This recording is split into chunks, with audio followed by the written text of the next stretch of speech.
Subscribe to the channel right now, hit that like button, and get ready to travel farther than anything humanity has ever built.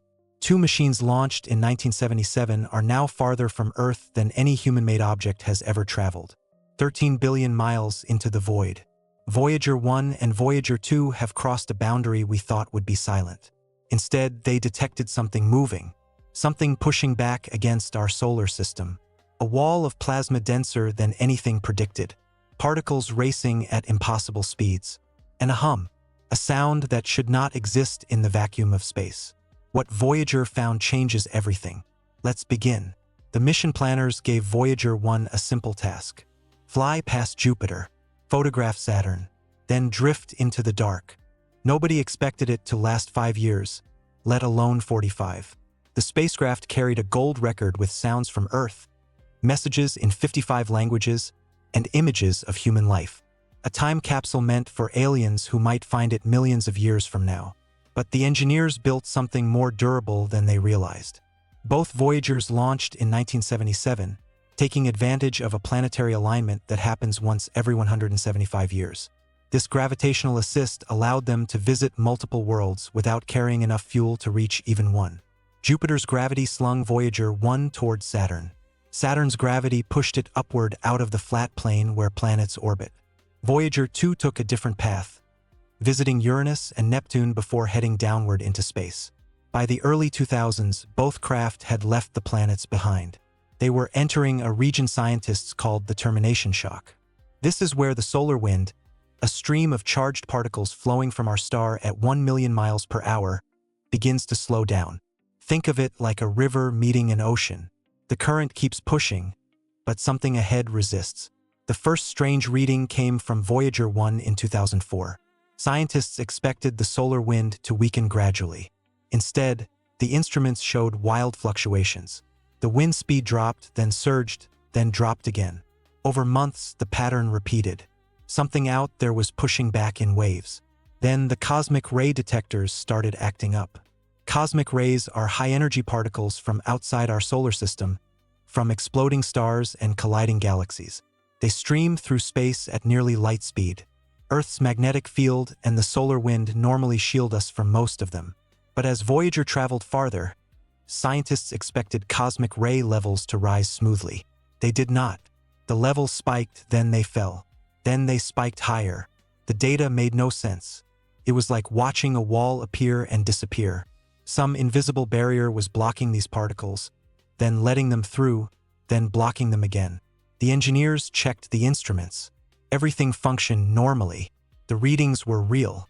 Mission scientists proposed a new model. Maybe the edge of our solar system was not a clean line. Maybe it rippled. Maybe it breathed. The solar wind flows outward, but it changes strength depending on activity on the solar surface. When our star is active, the wind blows harder, pushing the boundary farther out. When it is quiet, the wind weakens and the boundary contracts. Voyager was flying through a zone that moved. But that explanation did not account for everything. The magnetic field readings showed something unexpected. The field lines, which should have started pointing in new directions as Voyager left the solar magnetic influence, stayed mostly the same. It was like walking through a doorway and finding the same room on the other side. In 2009, Voyager 1 entered a new region entirely. The solar wind slowed to zero. Not gradually, not over weeks.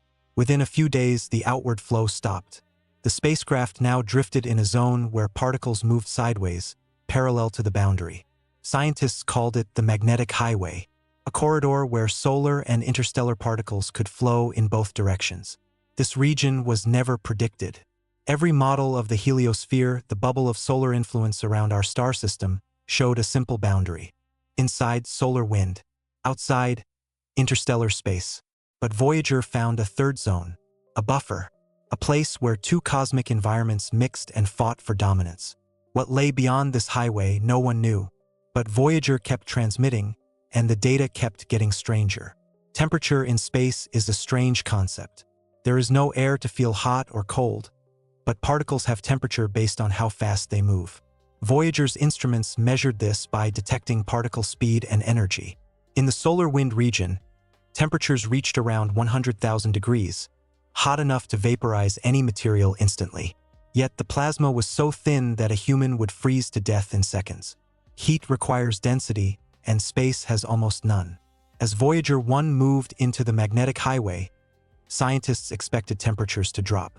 The solar wind was slowing, after all. Slower particles mean lower temperature.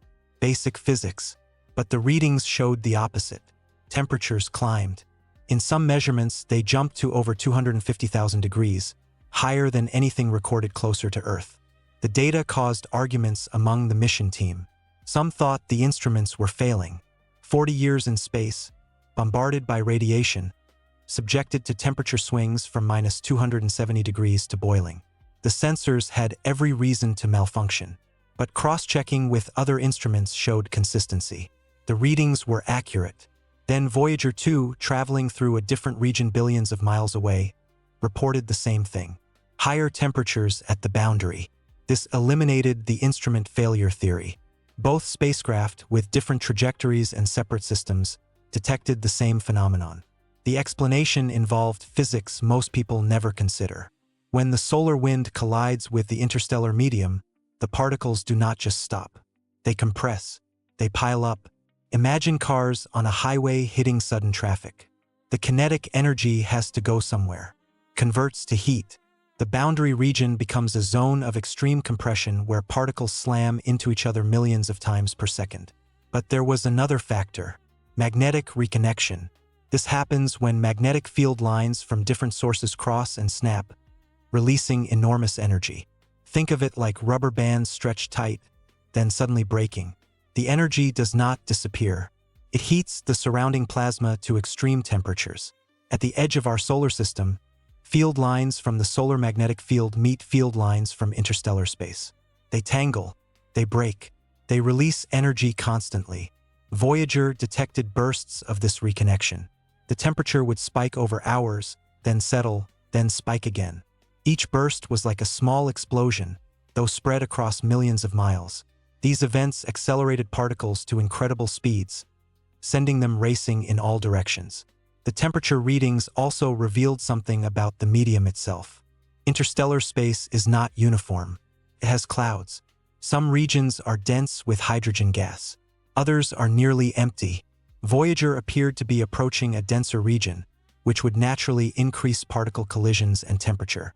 Scientists calculated that the local interstellar cloud, the region of space our solar system currently moves through, has a temperature of around 13,000 degrees. Far cooler than the boundary zone, but still hot by human standards. This cloud is part of a larger structure called the local bubble, a cavity blown out by ancient supernova explosions millions of years ago. We live inside the bubble's edge. The temperature mystery connected to another puzzle. If the boundary was this hot, why did the solar wind stop so abruptly? Hot plasma should push back harder. It should create more resistance. Yet Voyager found a zone where the wind just froze in place, unable to push farther. Something was applying equal pressure from the outside. That something was interstellar plasma, the medium between stars. For decades, scientists knew it existed but had no direct measurements. Theory suggested it was thin, cold, and mostly invisible. Voyager proved otherwise. It was hot. It was dense enough to stop the solar wind.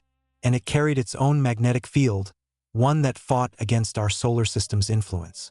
The spacecraft was approaching the true boundary, and the temperature data hinted that crossing it would be violent. The heliosphere is the name for our solar system's protective bubble. It extends far beyond the planets, shaped by the solar wind pushing outward against interstellar pressure. Scientists thought they understood its shape. Models showed a smooth sphere, maybe stretched into a teardrop by our movement through the galaxy. Observations from distant stars suggested every stellar system had one. Ours should be no different. Voyager proved every model wrong. The first hint came from particle measurements. If the heliosphere was symmetric, both Voyagers should have encountered similar conditions at similar distances. They did not. Voyager 1 crossed the Termination Shock, the first major boundary, at 94 astronomical units from Earth. 1 astronomical unit equals the distance from Earth to our star, about 93 million miles.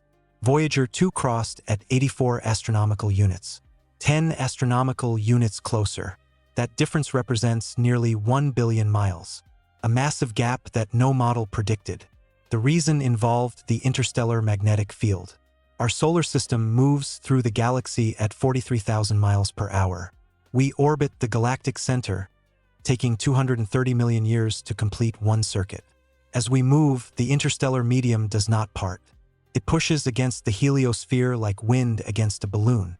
This creates asymmetry, but the level of asymmetry shocked researchers. The heliosphere's nose, the side facing our direction of travel, gets compressed. The tail, the opposite side, stretches out. Voyager 1 traveled through the nose region. Voyager 2 traveled through the side closer to the tail. The difference in boundary location revealed that the heliosphere is not round. It is squashed, maybe even lopsided. New models incorporated this data. They showed a heliosphere shaped like a croissant, with a flattened front and a stretched, possibly fragmented tail. Some simulations suggested the tail does not even exist as a single structure. Instead, it might break apart into multiple lobes, twisted by magnetic forces. Radio astronomers tried to observe the heliosphere from outside. They used distant sources like pulsars, which emit regular radio pulses. By measuring how those pulses change as they pass through our solar system's edge, scientists hoped to map the boundary. The results were confusing. The boundary appeared to be in different places depending on the direction they looked. It moved. It shifted. It behaved nothing like a stable sphere. Voyager's data explained why. The heliosphere responds to the solar cycle. Every 11 years, our star's activity peaks and then fades. During high activity, the solar wind strengthens, pushing the boundary outward. During low activity, the wind weakens and interstellar pressure pushes back, shrinking the bubble. The heliosphere breathes, but the breathing pattern is not simple. The solar magnetic field flips every 11 years. North becomes south, south becomes north.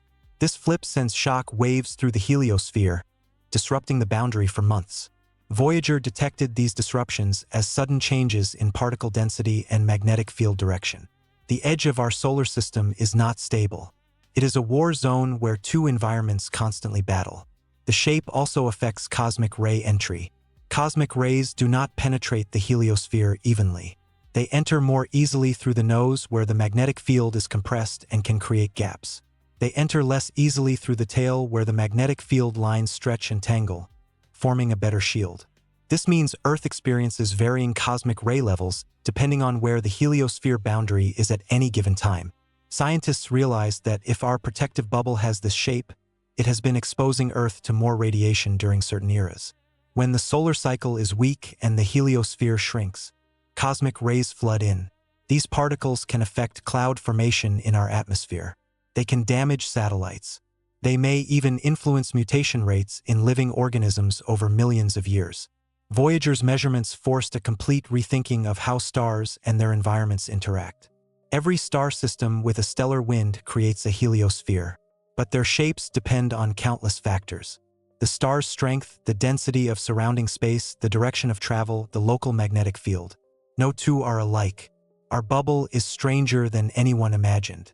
And Voyager was about to pierce its outer wall. In August 2012, Voyager 1's instruments registered a sudden shift. The number of solar particles dropped by half in one day. This was not a gradual decline. This was a cliff. One moment, the detectors counted thousands of solar particles per second. The next, they counted hundreds. Something had changed. At the same time, galactic cosmic rays surged. These are particles from outside our solar system, accelerated by supernova remnants and other violent events across the galaxy. Voyager had been detecting a steady increase in cosmic rays for months as it approached the boundary. But on this day, they jumped 30% in hours. The science team debated what it meant. Had Voyager left the heliosphere? Was this the crossing? The boundary between solar and interstellar space? Not everyone agreed. The magnetic field measurements showed no change. Voyager was still detecting the solar magnetic field, the same orientation it had measured for years. If the spacecraft had truly left the solar bubble, the magnetic field should have rotated. It should have aligned with the interstellar field, which comes from a different direction entirely. For months, scientists argued. Some said Voyager had crossed. Others said it was still inside, just in a strange transition zone. The debate played out in scientific journals and press conferences. NASA hesitated to make an official announcement without certainty. Then, in April 2013, something remarkable happened. A solar eruption sent a shock wave through space. These eruptions, called coronal mass ejections, blast billions of tons of plasma outward at millions of miles per hour. When they reach the heliosphere's edge, they shake the boundary like a gong. Voyager detected the vibration, but it came in the form of plasma oscillations. The plasma around the spacecraft began to vibrate at a specific frequency. By measuring that frequency, scientists could calculate plasma density. The denser the plasma, the higher the frequency. The frequency Voyager measured was 40 times higher than plasma inside the heliosphere. 40 times. This was not a small change. This was a different environment entirely. The spacecraft was surrounded by interstellar plasma. That confirmed it. Voyager 1 had crossed the heliopause, the official boundary between our solar system's influence and interstellar space. It had crossed in August 2012. The plasma measurement proved it. Humanity had sent a machine beyond the solar empire for the first time. But the magnetic field puzzle remained. Why had the field not rotated? Scientists proposed a new explanation. The interstellar magnetic field and the solar magnetic field happened to be aligned in the same direction in this region.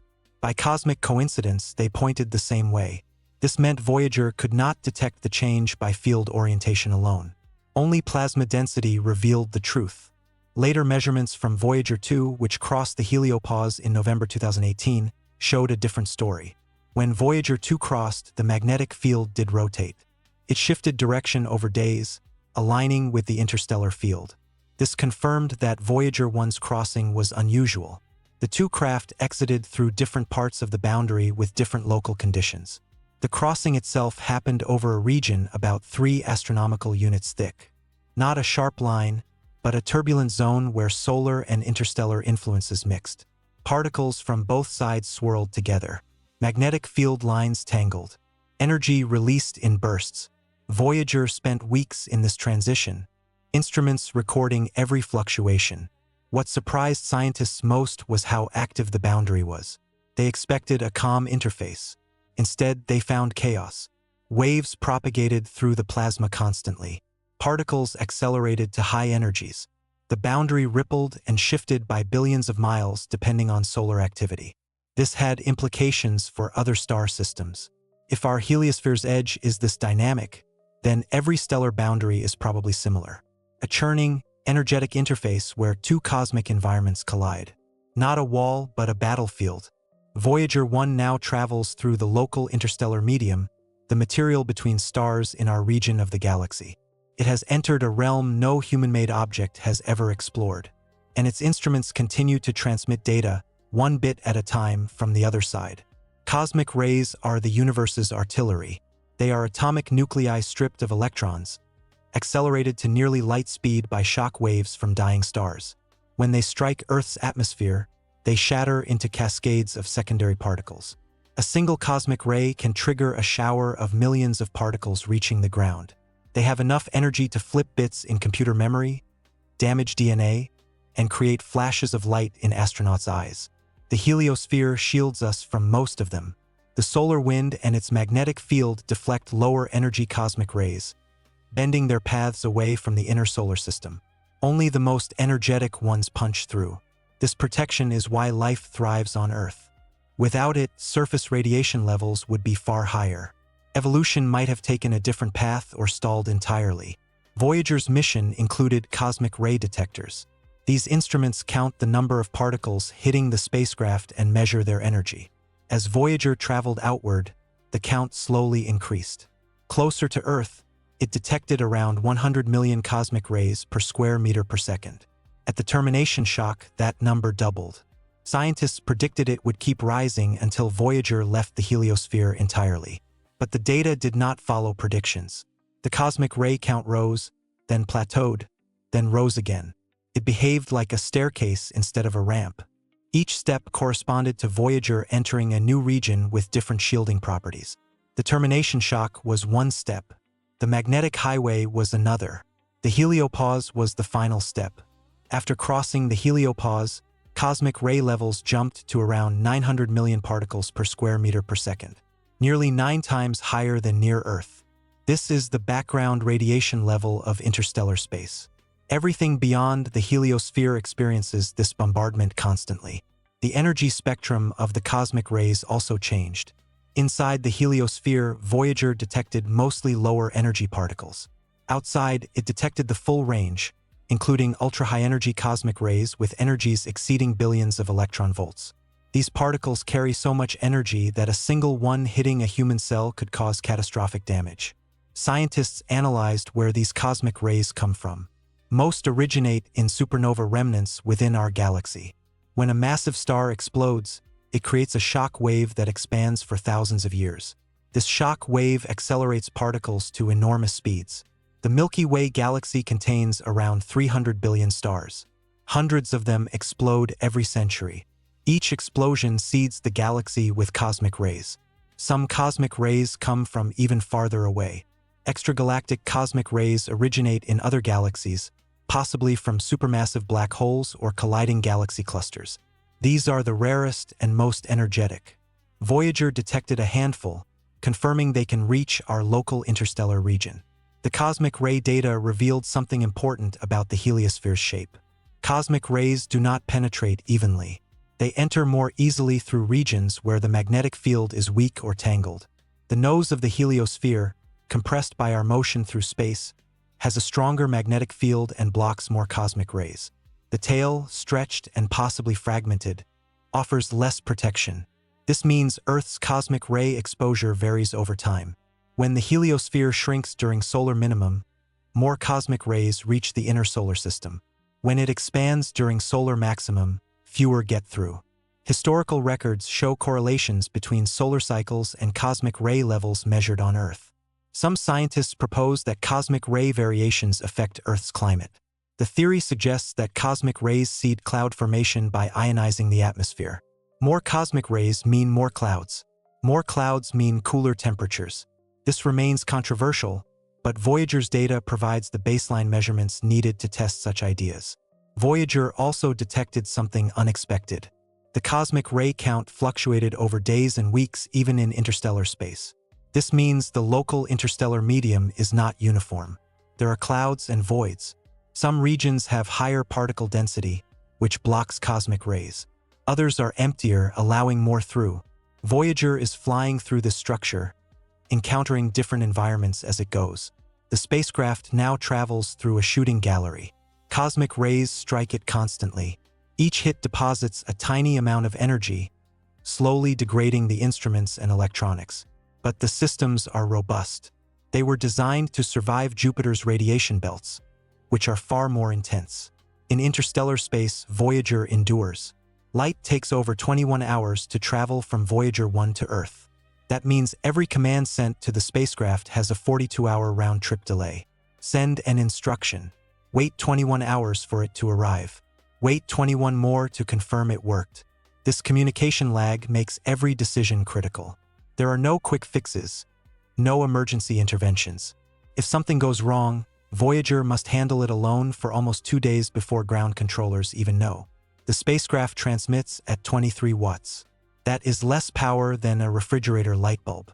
This faint signal travels across 13 billion miles, spreading out in all directions. By the time it reaches Earth, the signal is one of the weakest ever detected by human technology.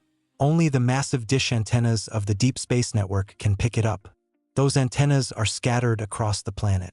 Goldstone in California, Madrid in Spain, Canberra in Australia. Together, they provide continuous coverage as Earth rotates. When one antenna loses sight of Voyager as it drops below the horizon, another picks up the signal on the opposite side of the planet. The system never sleeps, but time is running out. Voyager's power comes from radioisotope thermoelectric generators, devices that convert heat from decaying plutonium into electricity. At launch, they produced 470 watts. Now they produce around 250. The output drops by 4 watts every year as the plutonium decays. There is no way to stop it, no way to recharge. Mission engineers face hard choices. Every instrument on Voyager draws power. The cosmic ray detector, the plasma sensor, the magnetometer, the radio transmitter, the heaters that prevent critical systems from freezing. Together, they need more power than the generators currently produce. So the team shuts down instruments one by one. In 2007, they turned off the tape recorder used to store data. In 2008, the planetary radio astronomy instrument went dark. In 2020, the ultraviolet spectrometer shut off. Each loss diminishes Voyager's ability to study its environment, but extends the mission by years. The engineers have a plan. Keep the most critical instruments running as long as possible. Prioritize the plasma sensor and magnetometer. These tell scientists where Voyager is and what surrounds it. The cosmic ray detector can stay on too, as it uses minimal power. Everything else is negotiable. By 2025, Voyager will no longer have enough power to run heaters. The spacecraft will start freezing. Critical components will fail as temperatures drop below their operating limits. But engineers think some systems might survive longer than expected.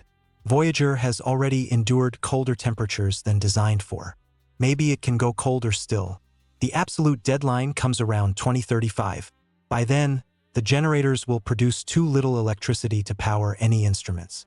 Voyager will go silent. This transmitter will die. Ground controllers will send commands into the void and receive nothing back. The spacecraft will continue flying, but humanity will lose contact forever. Even after it goes silent, Voyager will keep moving. It travels at 38,000 miles per hour relative to our star. Nothing will slow it down. No air resistance in the vacuum of space. No friction. It will coast for millions of years, eventually leaving the local interstellar cloud and entering whatever lies beyond. In 40,000 years, Voyager 1 will pass within 1.6 light-years of the star Gliese 445. It will cross that distance silently, its golden record still intact, its instruments frozen and dark. If anything finds it, they will see a relic from a species that reached beyond its world and touched the stars. But before the silence, Voyager still transmits. Every day, data streams back to Earth at 160 bits per second. Slower than the earliest dial-up internet connections from the 1980s. But it is enough. Scientists receive measurements of magnetic fields, plasma density, cosmic ray counts, and temperatures. Each data packet offers a glimpse of an environment no human has seen. The mission team treasures every transmission. They know each one might be the last. Hardware can fail without warning. A cosmic ray could strike a critical component. Power surge could fry the transmitter. The fact that Voyager still functions after 45 years is a miracle of engineering. And the spacecraft has more to show us before it falls silent. Plasma is the fourth state of matter. Solid, liquid, gas, plasma. Most people never encounter it on Earth except in lightning bolts or fluorescent lights. But in space, plasma dominates. Stars are made of plasma. The solar wind is plasma. The interstellar medium is plasma. Over 99% of the visible universe exists in this state. Plasma forms when gas gets so hot that electrons rip away from atoms. What remains are charged particles, ions, and electrons, moving independently. These charges interact with magnetic fields in ways neutral gas cannot. They spiral around field lines. They create electric currents. They generate waves that propagate across light years. Voyager's plasma sensor measures the density and speed of charged particles around the spacecraft. It does this by detecting how particles flow into a detector cup and how much energy they carry. The instrument is simple but effective. As Voyager crossed the heliopause, the plasma sensor detected a sudden change. Density jumped from around 0.03 particles per cubic centimeter to 0.13 particles per cubic centimeter. That is over 40 times higher. This shift confirmed that Voyager had entered the interstellar medium, where plasma is denser than inside the heliosphere. But density is only part of the story. Temperature matters too. And the temperature measurements confused everyone. Inside the heliosphere, plasma temperature varied, but averaged around 100,000 degrees. Outside, it should have been cooler. Interstellar space is colder, right? Wrong. The plasma Voyager detected in interstellar space had temperatures around 50,000 degrees. Cooler than the boundary region, but still far hotter than theoretical predictions suggested. Scientists expected temperatures closer to 10,000 degrees. The discrepancy meant something was heating the interstellar medium. One explanation involved shock waves. Our solar system moves through the galaxy, and as it does, it compresses the interstellar medium ahead of it. This compression heats the plasma. Think of it like air in a bicycle pump. Compress it and it warms up. The same principle applies on cosmic scales. Another heating source is magnetic reconnection. Field lines from different regions cross, snap, and release energy. This happens constantly throughout the galaxy. Each reconnection event heats the surrounding plasma. Over time, these countless small heating events keep the interstellar medium warmer than it would otherwise be. Supernova remnants also contribute. When massive stars explode, they inject enormous amounts of energy into the surrounding space. This energy propagates outward as a shock wave, heating everything it encounters. Our local region of space sits inside a structure called the local bubble, a cavity blown out by multiple supernova explosions millions of years ago. The interior is hotter than the denser regions outside it. Voyager's plasma measurements also revealed oscillations. The plasma density varied slightly over hours and days. These oscillations are waves moving through the medium. Some come from solar eruptions that reach beyond the heliopause, disturbing the interstellar plasma. Others come from the galaxy itself, from distant events propagating through space. By measuring the frequency of these waves, scientists can determine how fast they travel. The speed depends on plasma density and magnetic field strength. This makes plasma waves a diagnostic tool. They reveal the properties of the medium even when direct measurements are difficult. One particularly interesting measurement came in 2012. A solar eruption sent a shock wave through the heliopause, and Voyager detected the resulting plasma oscillation. The wave had a frequency of 2.6 kHz. Far too low for human ears to hear, but computers can shift it into audible range. When mission scientists did this, they heard a rising tone like a whistle. The heliosphere was ringing like a bell. This sound revealed the plasma density with precision. By analyzing the frequency, they calculated exactly how dense the interstellar plasma was in that region. It matched the direct measurements from the plasma sensor, confirming both instruments worked correctly. The plasma data also showed that the interstellar medium is not static. It flows. Our solar system moves through it. But the medium itself moves too, carried by galactic rotation and local currents. Voyager measures this flow by detecting how fast plasma moves relative to the spacecraft. The measurements show a complex pattern of motion, with the medium flowing in directions that vary over time. Understanding this flow matters for long-term predictions. As our solar system continues its orbit around the galaxy, it will enter different regions of the interstellar medium. Some will be denser, some will be thinner. The heliosphere will respond by shrinking or expanding. Earth's cosmic ray exposure will change accordingly. Voyager provides the baseline data for these predictions. The bow shock was supposed to be there. Every model predicted it. When our solar system moves through the interstellar medium, it should create a shock wave ahead of itself. Just like a boat moving through water creates a bow wave. The heliosphere plows through space at 43,000 miles per hour. The interstellar medium should pile up in front of it, compressing and heating. That compression should form a distinct shock front, a region where the medium suddenly changes density and temperature. Observations of other stars showed bow shocks. Infrared telescopes captured images of stars surrounded by glowing arcs of heated gas. Clear evidence of shock fronts. Our solar system should have one too. Scientists calculated where it would be.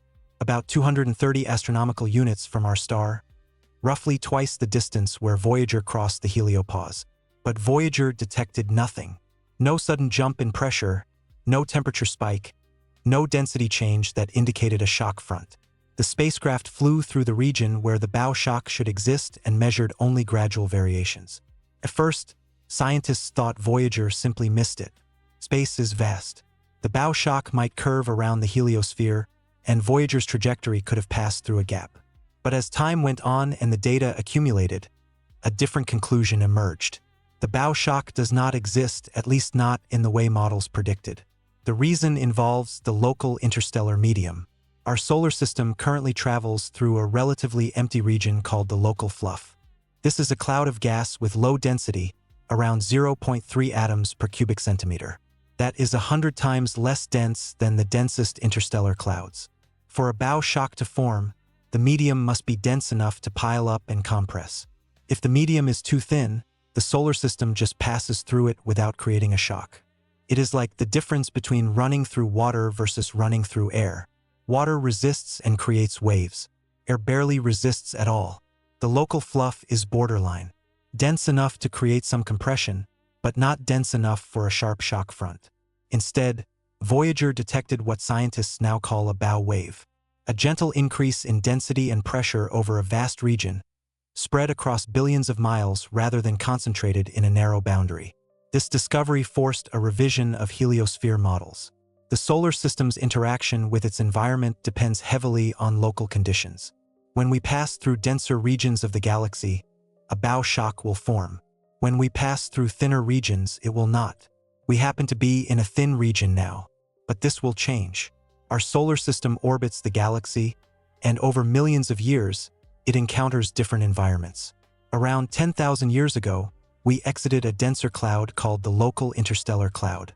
The heliosphere was smaller then, and a bow shock probably existed. We entered the local fluff only recently in cosmic terms. In the future, we will exit the local fluff and enter another denser region. When that happens, the heliosphere will shrink. The bow shock will reappear.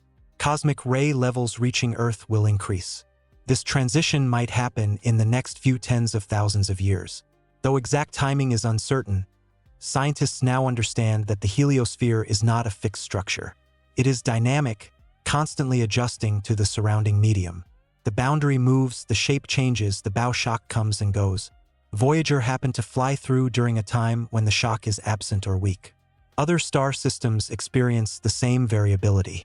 A star moving through a dense nebula will have a compressed heliosphere with a strong bow shock. A star in an empty void will have an expanded heliosphere with no shock at all. The environment matters as much as the star itself. This realization changed how scientists interpret observations of other stellar systems. When telescopes detect bow shocks around distant stars, it means those stars are moving through dense regions. When no shock is visible, it does not mean the models are wrong. It means the star is in a low-density environment. Voyager's non-detection of a bow shock became one of the mission's most important findings. Not because it found something, but because it confirmed the absence of something.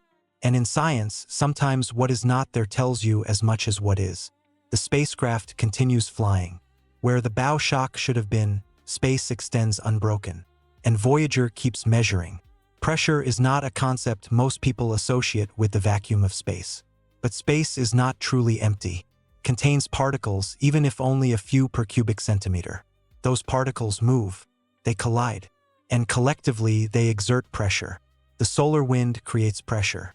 Millions of tons of plasma flow outward from our star every second.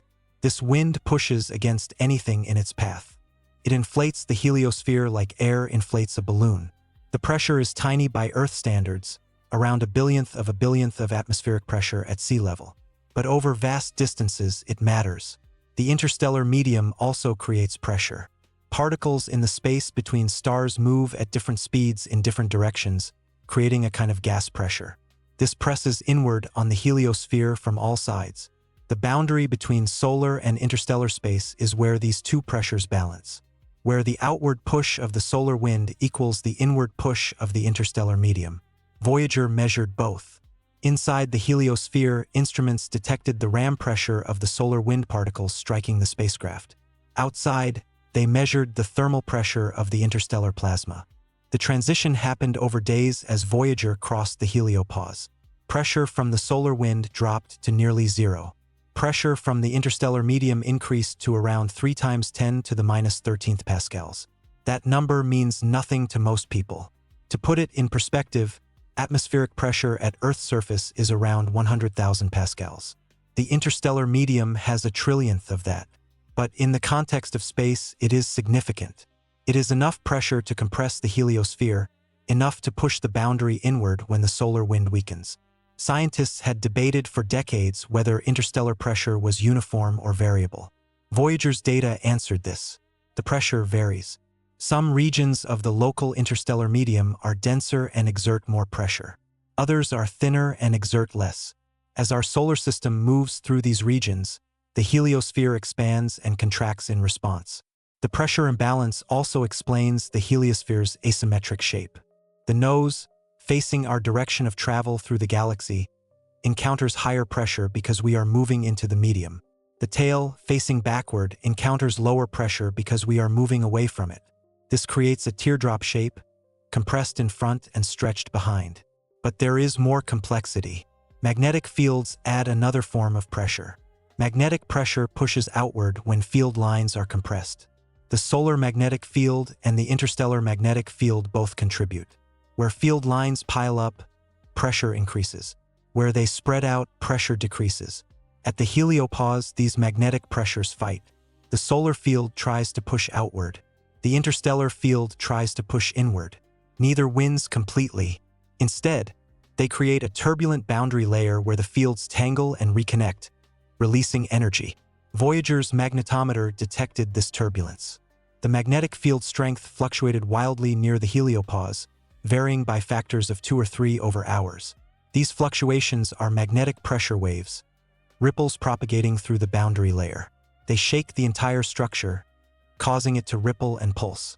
The pressure measurements also revealed how the boundary responds to solar activity. When a coronal mass ejection reaches the heliopause, it temporarily increases the outward pressure. The boundary bulges outward by billions of miles. Then, as the eruption dissipates, the boundary relaxes back. These bulges propagate around the heliosphere like ripples on a pond, taking months to spread and fade. Interstellar pressure varies on longer timescales too. As our solar system moves through the galaxy, it encounters regions with different densities. A denser region exerts more pressure, compressing the heliosphere. A thinner region exerts less, allowing it to expand. This happens over thousands of years, timescales far too long for Voyager to measure directly. But by combining Voyager's data with observations of the interstellar medium from Earth-based telescopes, scientists can predict future changes. Models show that in around 10,000 years, our solar system will enter a denser cloud. The heliosphere will shrink significantly. Cosmic ray levels will increase. Earth's radiation environment will change. Pressure from outside, pressure from inside. The heliosphere exists in a constant tug-of-war. Voyager stands at the boundary, measuring the balance. And the balance keeps shifting. Magnetic fields are invisible. We cannot see them or feel them directly, but they control the structure of space. They guide charged particles along field lines. They store energy. They create pressure. And in the interstellar medium, they determine how matter moves. Earth has a magnetic field generated deep in its core by the motion of molten iron. This field extends into space, creating a protective bubble called the magnetosphere. Solar wind particles cannot easily cross magnetic field lines, so Earth's field deflects them, protecting the atmosphere from erosion. Our star has a magnetic field too, far stronger than Earth's. It extends throughout the solar system, carried by the solar wind. The field lines spiral outward like water from a rotating sprinkler, twisted by the rotation of the star itself. This is the interplanetary magnetic field, and it dominates the heliosphere's interior. The galaxy also has a magnetic field.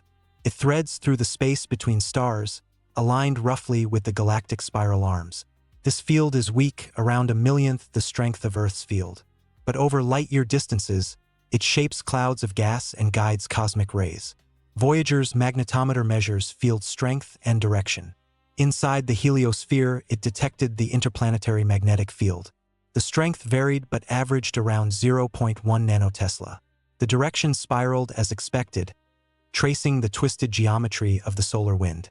As Voyager approached the heliopause, scientists predicted the field would change direction. The interplanetary field points in one direction based on the solar magnetic configuration. The interstellar field points in a different direction based on galactic structure. Crossing the boundary should produce a clear rotation from one orientation to the other. Voyager 1 detected no such rotation. The field direction stayed the same across the heliopause crossing. This baffled researchers for months. How could Voyager leave the heliosphere without the field changing? The answer came from plasma measurements and later from Voyager 2. The interstellar magnetic field in Voyager 1's region happened to be aligned in the same direction as the interplanetary field. By pure chance, the two fields pointed the same way. So even though Voyager crossed into interstellar space, the magnetometer saw no rotation. Voyager 2 crossed in a different region where the fields were not aligned. When it crossed the heliopause, the magnetometer detected a clear rotation over several days. The field direction shifted by about 45 degrees, gradually aligning with the interstellar field. This confirmed that Voyager 2 had exited the solar magnetic influence and entered the galactic field. The measurements also revealed that the boundary is not magnetically sharp. There is a transition zone where the two fields mix. Magnetic reconnection occurs constantly, snapping field lines from one side and connecting them to the other. This creates a layer of turbulence several astronomical units thick. Field strength varies significantly near the boundary. Inside the heliosphere, the interplanetary field measures around 0.1 nanotesla. In the interstellar medium, the field measures around 0.4 nanotesla. For times stronger, this surprised scientists. They expected the interstellar field to be weaker. A stronger interstellar field has implications. It affects how cosmic rays travel. Particles spiraling along field lines will follow the interstellar field's geometry, entering the heliosphere along certain directions more easily than others. This creates anisotropy, meaning cosmic rays do not come from all directions equally. The interstellar field strength also affects the heliosphere's shape. Magnetic pressure from the interstellar field pushes against the heliosphere, contributing to its compression. In regions where the field is stronger, the compression is greater. In regions where the field is weaker, the heliosphere can expand more. Scientists realized that mapping the interstellar magnetic field requires more than Voyager's measurements. They need observations from multiple directions. Future missions could launch probes in different directions to sample the field in other regions. But for now, Voyager provides the only direct measurements. The magnetometer data also showed something subtle. The interstellar field is not uniform. It varies over time and distance. Voyager detected slow changes in field strength and direction as it flew through interstellar space. These variations reflect structure in the local interstellar medium. Clouds of gas have slightly different magnetic properties. Voids between clouds might have weaker fields. Understanding this structure matters for predicting how the heliosphere will change as our solar system moves through different regions. A stronger field will compress the heliosphere more. A weaker field will allow it to expand. And the field direction determines which cosmic rays can most easily reach Earth. Voyager keeps measuring. The magnetometer still functions, and the interstellar magnetic field still holds secrets. Voyager 2 followed a different path than its twin. Launched 16 days before Voyager 1, it flew slower and took a longer route through the outer planets. While Voyager 1 shot upward out of the solar system's plane after passing Saturn, Voyager 2 continued onward to Uranus and Neptune, then headed downward into space. By the time both reached the edge, they were billions of miles apart. This separation proved critical. If only one spacecraft had crossed the heliopause, scientists would have data from only one location. They could not distinguish between local conditions and universal patterns. But with two crossings in different regions, comparisons became possible. Voyager 1 crossed at 122 astronomical units in August 2012. Voyager 2 crossed at 119 astronomical units in November 2018. 3 astronomical units closer. That difference, around 280 million miles, revealed how much the boundary varies by location. The crossing experiences differed in almost every way.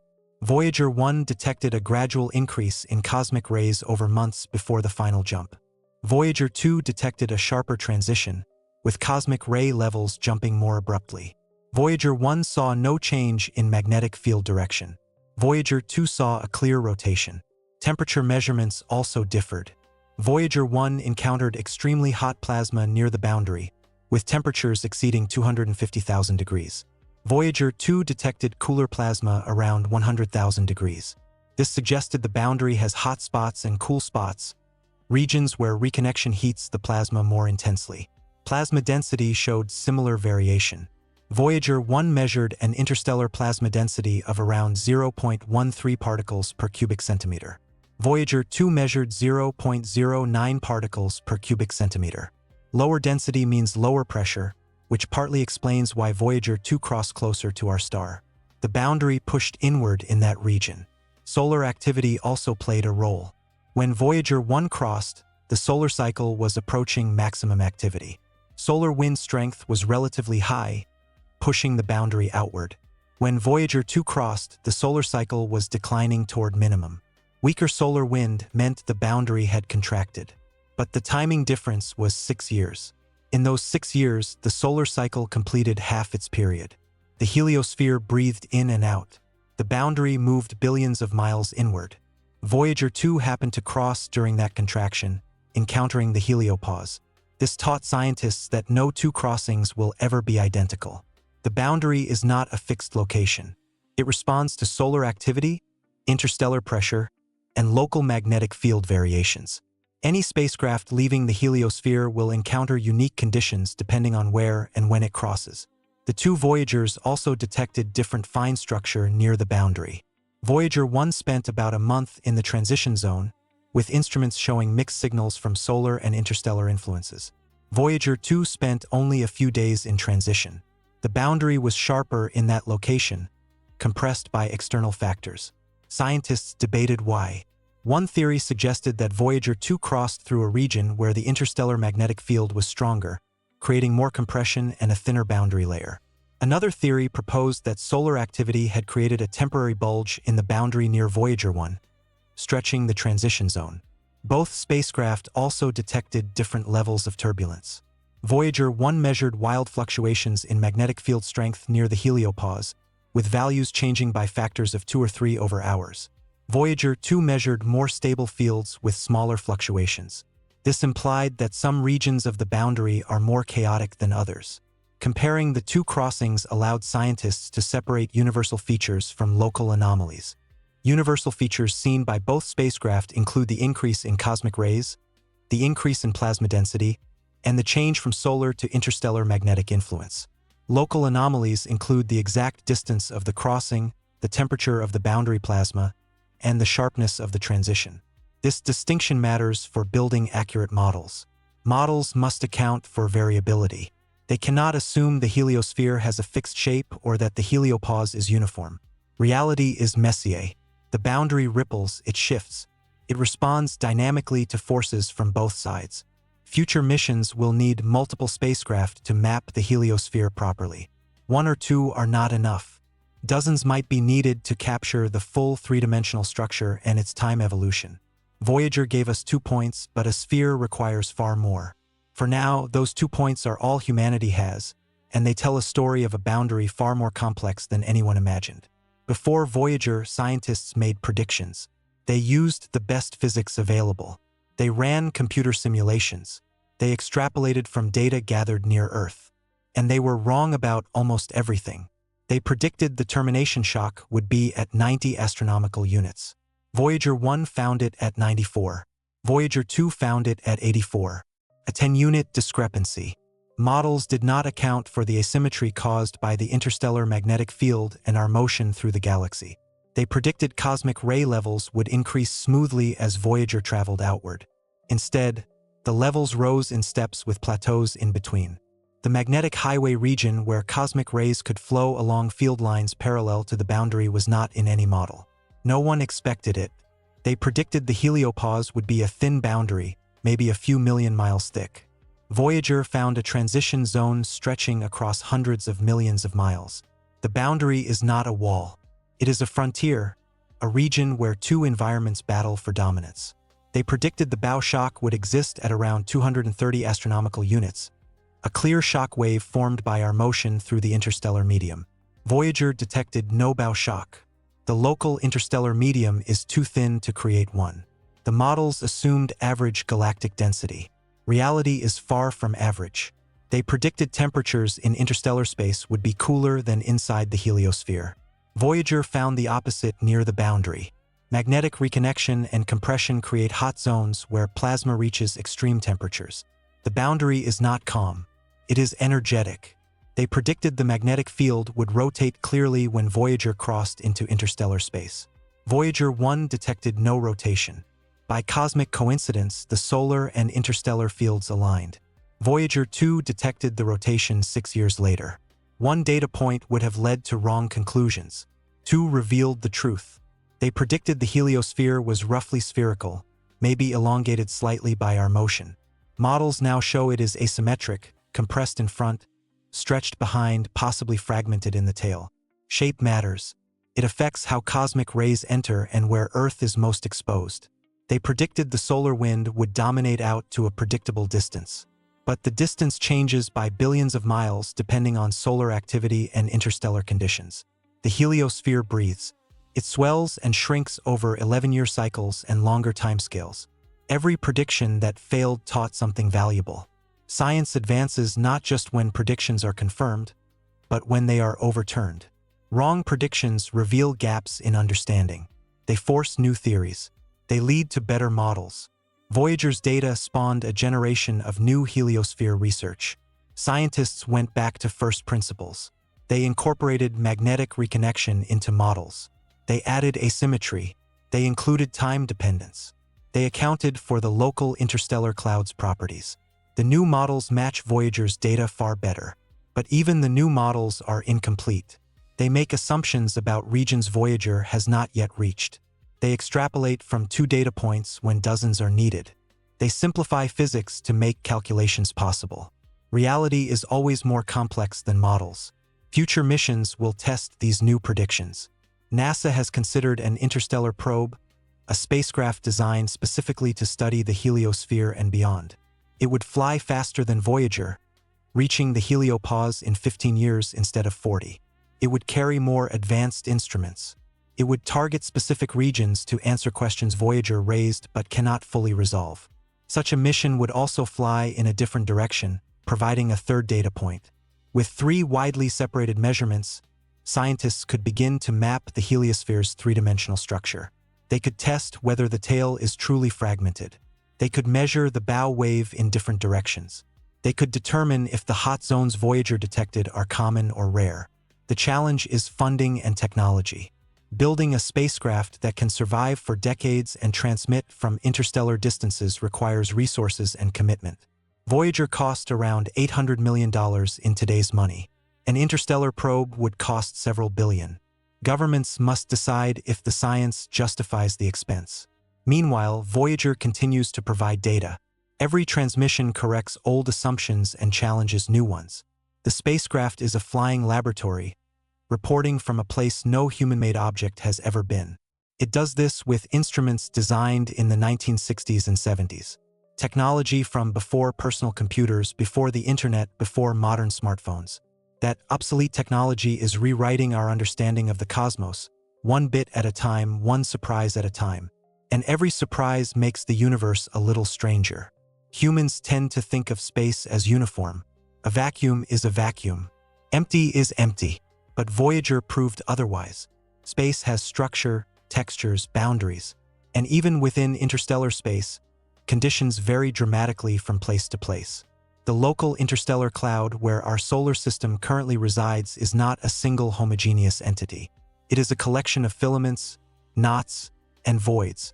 Some regions have higher hydrogen density. Others are nearly empty. Temperature varies by tens of thousands of degrees across light years. Magnetic field strength changes by factors of 2 or 3. Voyager measures this structure as it flies. The spacecraft moves at about 38,000 miles per hour relative to our star, but only around 22,000 miles per hour relative to the local interstellar medium. This slower relative motion means Voyager takes years to traverse even small-scale structures in the cloud. So far, Voyager has detected several variations. Plasma density fluctuates slightly over months, sometimes 0.1 particles per cubic centimeter, sometimes 0.08. The changes are small but measurable. They indicate Voyager is flying through regions with different concentrations of gas. Magnetic field direction also shifts gradually. Over years, the field has rotated by a few degrees. This rotation is not random. It reflects the large-scale structure of the galactic magnetic field and how it drapes over the local interstellar cloud.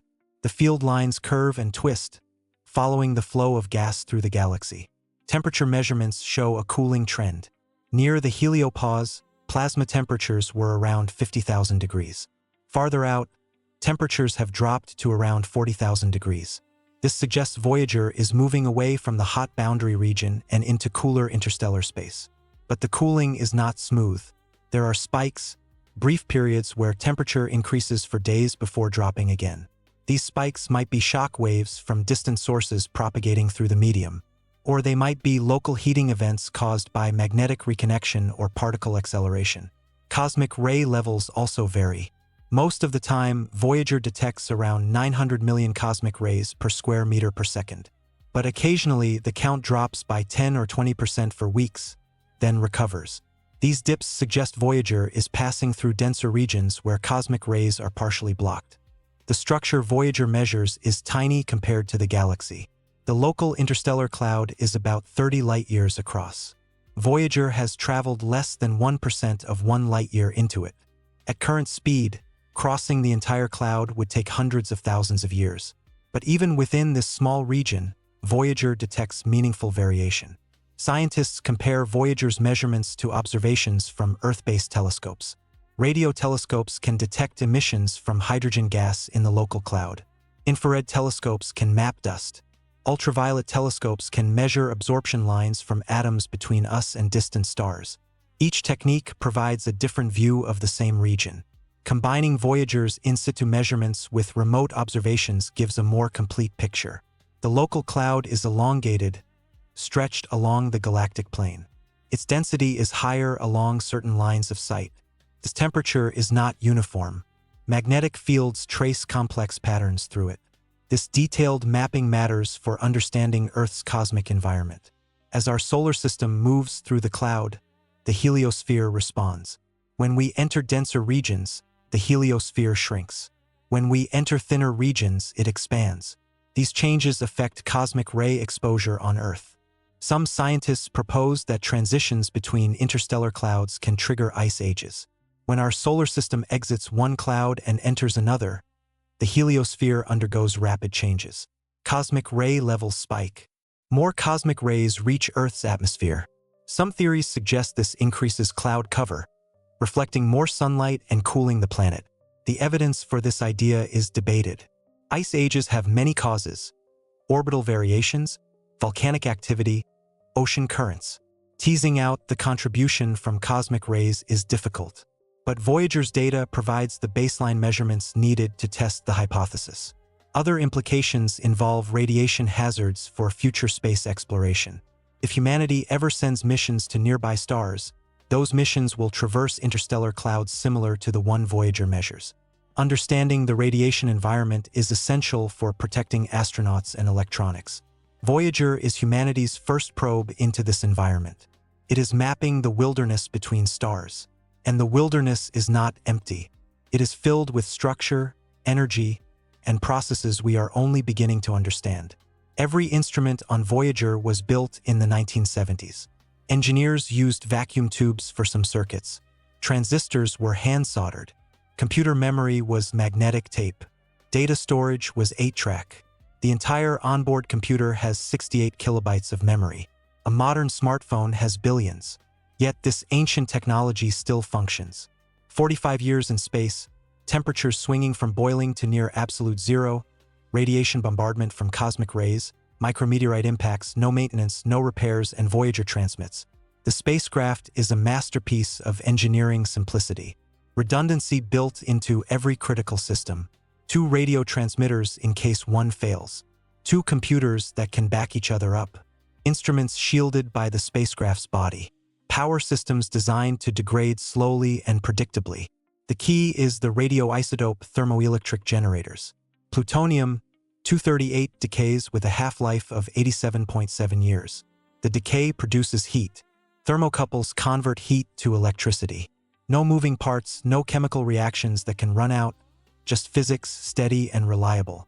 At launch, the generators produced 470 watts, enough to power all instruments, the transmitter, and the heaters that keep critical components warm. Now they produce around 250 watts. By 2035, they will produce too little to run any instruments. Power failure is inevitable. Mission engineers manage this decline carefully. They calculate how much power each system needs. They prioritize. The transmitter is essential. Without it, Voyager cannot send data. The plasma sensor and magnetometer are next. They provide the most important scientific measurements.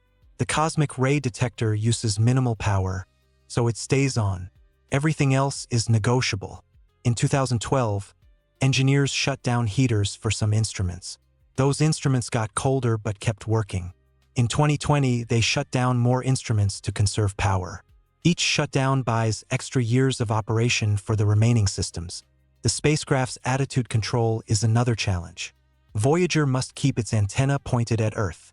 If the antenna drifts even a few degrees, the signal becomes too weak to detect. Thrusters make tiny adjustments, firing in short bursts to correct orientation. But the thrusters use fuel and the fuel is running out. Engineers designed the system to last 30 years. It has lasted 45. The fuel supply is now so low that thruster firings must be minimized. Ground controllers calculate trajectories months in advance, planning the most efficient firing sequences. They have even switched to backup thrusters that have not been used since the 1980s. In 2017, one set of primary thrusters showed signs of clogging.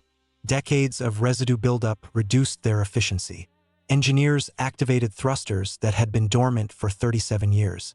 They worked perfectly. This bought more time. Data transmission is equally challenging. Voyager transmits at 160 bits per second. That is slower than the slowest dial-up modem from the 1980s. It takes hours to send a single image. It takes days to transmit a full data dump from all instruments. The signal is incredibly weak. By the time it reaches Earth, the power is around a billionth of a watt. Only the 70-meter dish antennas of the Deep Space Network can detect it. These antennas are among the most sensitive receivers ever built. They can detect signals weaker than a snowflake landing. But even with these antennas, communication is precarious. Interference from Earth-based radio sources can drown out Voyager's signal. Solar weather can disrupt transmission. Equipment failures at the ground stations can cause data loss. Every transmission is precious. Engineers have developed tricks to maximize data return. They compress data before transmission. They prioritize the most important measurements. They schedule transmissions when Earth's ionosphere is most transparent. They coordinate with the 3 Deep Space Network stations around the world to ensure continuous coverage. The spacecraft's computer is another weak point. 68 kilobytes of memory was generous in the 1970s. Now it is absurdly small. The computer cannot store large amounts of data, cannot run complex programs. It operates on simple pre-programmed routines. Yet this simplicity is an advantage. Simple systems are robust. They have fewer failure modes. They are easier to troubleshoot from billions of miles away. When something goes wrong, engineers can diagnose and fix it by sending new commands. The fixes are basic, but they work. Voyager will eventually fail. A critical component will break. The power will drop too low. The thrusters will run out of fuel. The antenna will drift off target. When that happens, contact will be lost forever. But until then, the spacecraft keeps flying, and every transmission is a small miracle. The golden record is Voyager's most famous cargo. A 12-inch gold-plated copper disc carrying sounds and images from Earth. Greetings in 55 languages. Music from different cultures. Natural sounds like thunder, wind, and whales. 116 images showing human life, biology, and planetary science. Instructions for playing the record etched on the cover. The record is a time capsule, a message to whoever might find Voyager in the distant future. Long after our civilization falls, long after our species evolves or goes extinct, long after our star expands into a red giant and consumes the inner planets, the record will endure. Gold does not corrode in the vacuum of space. There is no oxygen to oxidize it, no water to rust it, no atmosphere to weather it. Cosmic rays will gradually damage the molecular structure, but this takes billions of years. The record should remain playable for at least 1 billion years, possibly much longer. But the chances of anyone finding it are almost zero. Space is incomprehensibly vast. Voyager 1 is currently 13 billion miles from Earth. That sounds far. It is nothing. The nearest star system, Alpha Centauri, is 25 trillion miles away. Voyager will not come close to any star for tens of thousands of years. In 40,000 years, Voyager 1 will pass within 1.6 light-years of a star called Gliese 445. That is still 94 trillion miles. Far too distant for the star's gravity to capture the spacecraft. Voyager will sail past in the dark, unseen and undetected. In around 300,000 years, Voyager will pass near another star, then another. Over millions of years, it will wander through the galaxy, drifting wherever gravity and chance take it. The odds of it encountering an alien civilization are essentially zero. Yet the record exists not because scientists expected it to be found, but because humans needed to send it. The act of creating the record mattered more than its destination. It was a statement, a declaration that we exist, that we create, that we reach beyond ourselves. Carl Sagan led the team that selected the record's content. They faced impossible choices. How do you represent all of humanity in 90 minutes of audio and 116 images? What music do you choose? What languages? What sounds define Earth? They included Beethoven's Fifth Symphony, Chuck Berry's Johnny B. Good, a Pygmy Girl's initiation song from Zaire, a Navajo night chant, Peruvian panpipes, Japanese shakuhachi, Bach's Brandenburg Concerto. Each piece represents a culture, a time, a way of humans expressing themselves through sound. The images include mathematical definitions so aliens can decode them. Diagrams showing how to convert the digital information into pictures. Once decoded, the images show DNA structure, human anatomy, animals, landscapes, buildings, and technology. They show birth. They show family. They show the diversity of life on Earth. Critics pointed out the absurdity. Any species capable of intercepting Voyager would have technology far beyond ours. They would not need crude images and audio recordings to understand us. They would have better ways to learn about Earth. But the record was never really for aliens. It was for us. It forced humanity to think about how we would represent ourselves to the universe. It made us consider what is truly important. Music, language, science, nature, community. These are what we chose to send into the void. The record also includes spoken greetings.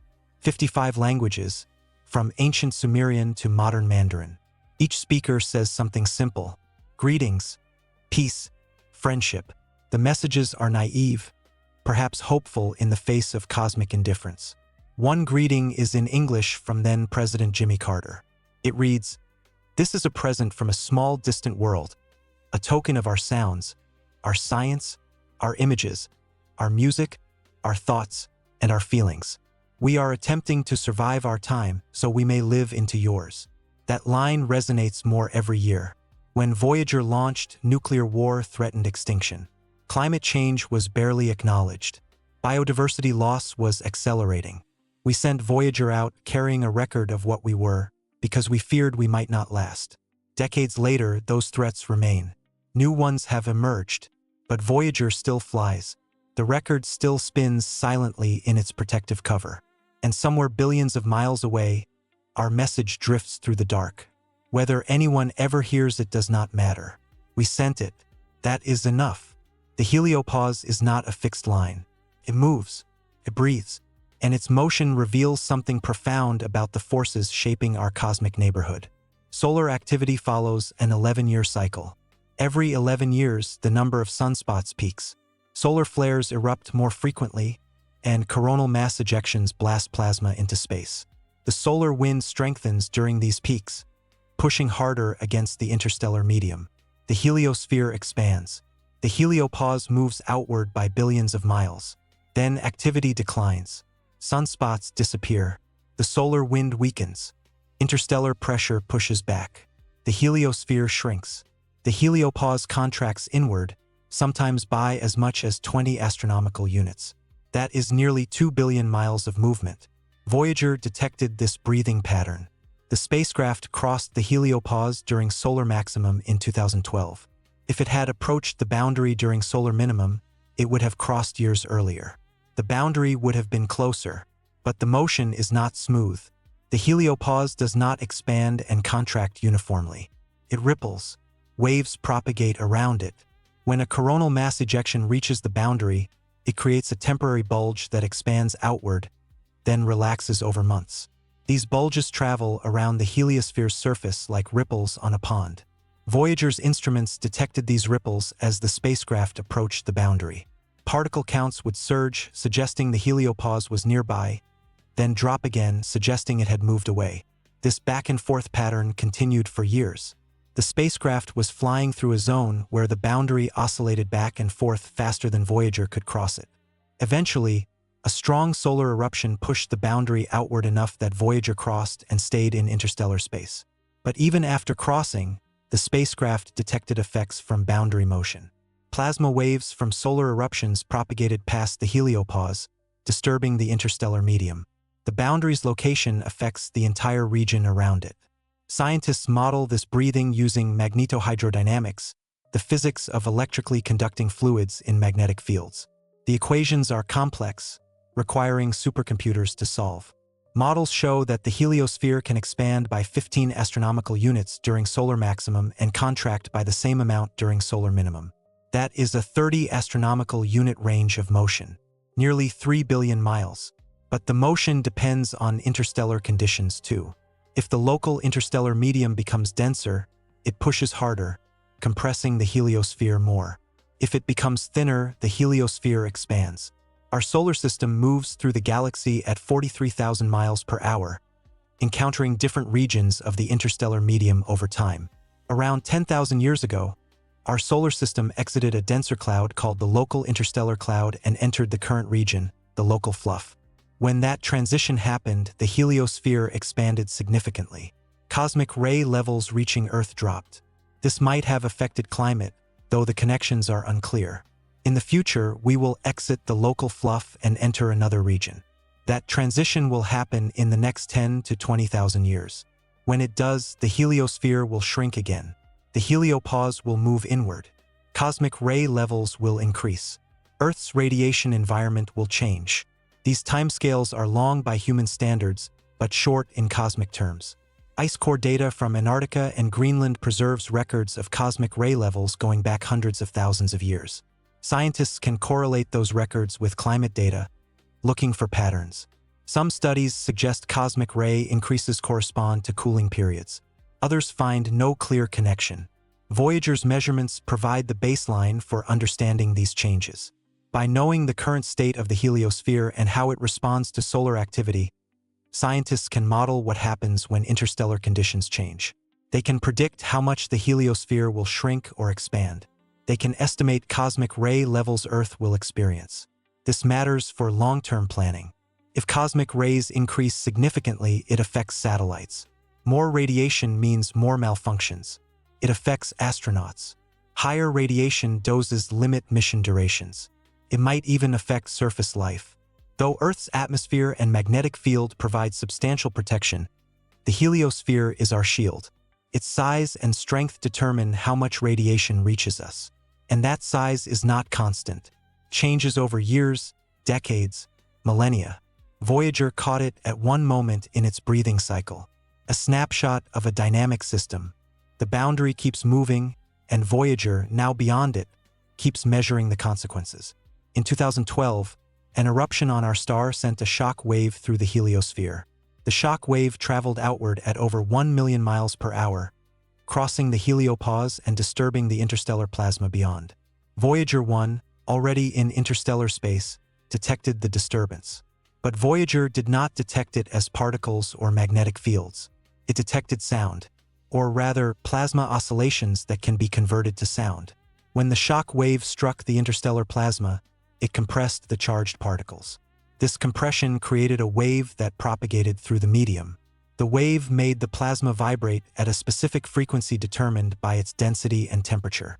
Voyager's plasma sensor measured these vibrations. The frequency was 2.6 kilohertz, far above the range of human hearing. But scientists could shift it down into audible frequencies. When they did, they heard a rising tone, a hum that increased in pitch as the wave passed through. It lasted for months before fading. This was not the first time Voyager detected plasma oscillations. In 2013, another solar eruption created similar disturbances. Again, Voyager measured the frequency and calculated plasma density from it. The results matched direct measurements from the plasma sensor, confirming the technique worked.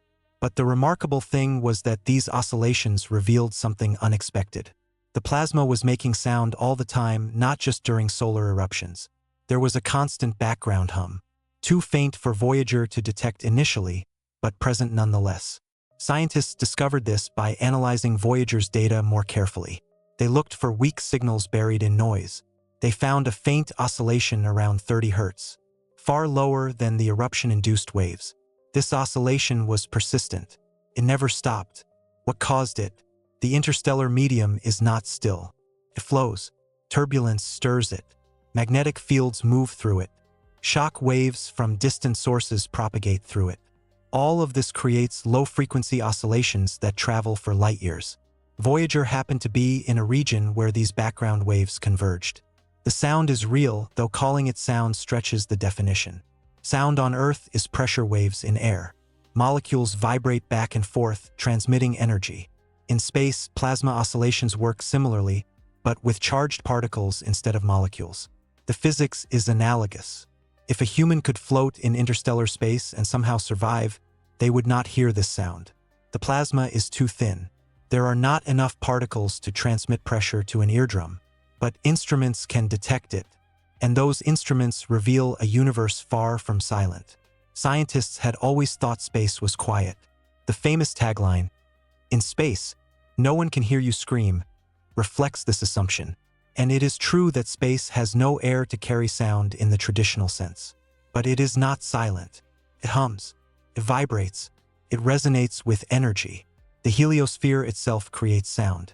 Solar eruptions ring the boundary like a bell. Plasma waves propagate through the solar wind. The termination shock, where the solar wind slows, creates turbulence that generates oscillations. All of these can be converted to audio if you have the right instruments. NASA released recordings of these sounds to the public. People could hear the heliosphere's vibrations, the hum of interstellar space, the rising tone of a shock wave passing through plasma. The recordings went viral. Millions of people listened to the sound of space for the first time. Some found it eerie, a low, droning hum that never ends. Others found it fascinating, proof that space is not the cold, dead void we imagined. It is active, alive with energy and motion.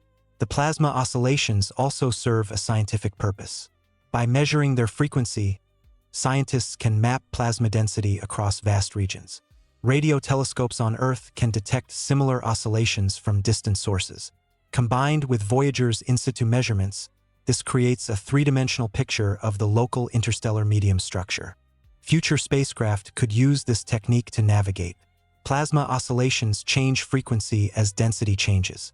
By monitoring these changes, a spacecraft could determine when it is entering denser or thinner regions, even without direct plasma sensors. Voyager keeps listening. The instruments record every oscillation, every fluctuation. And somewhere in that data, hidden in the noise, might be signals from events we do not yet understand. Explosions light years away, collisions between interstellar clouds, magnetic reconnection on galactic scales. Space is not silent. It never was. We just needed to reach far enough to hear it.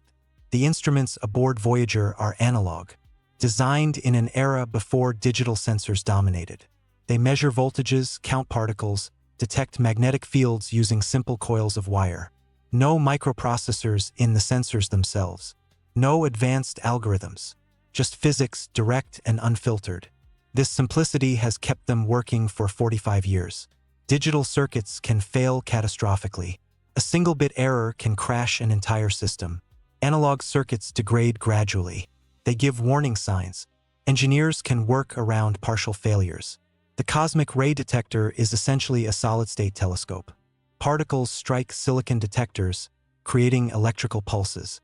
The size of the pulse indicates the particle's energy. The rate of pulses indicates particle flux. Simple concept. Reliable execution.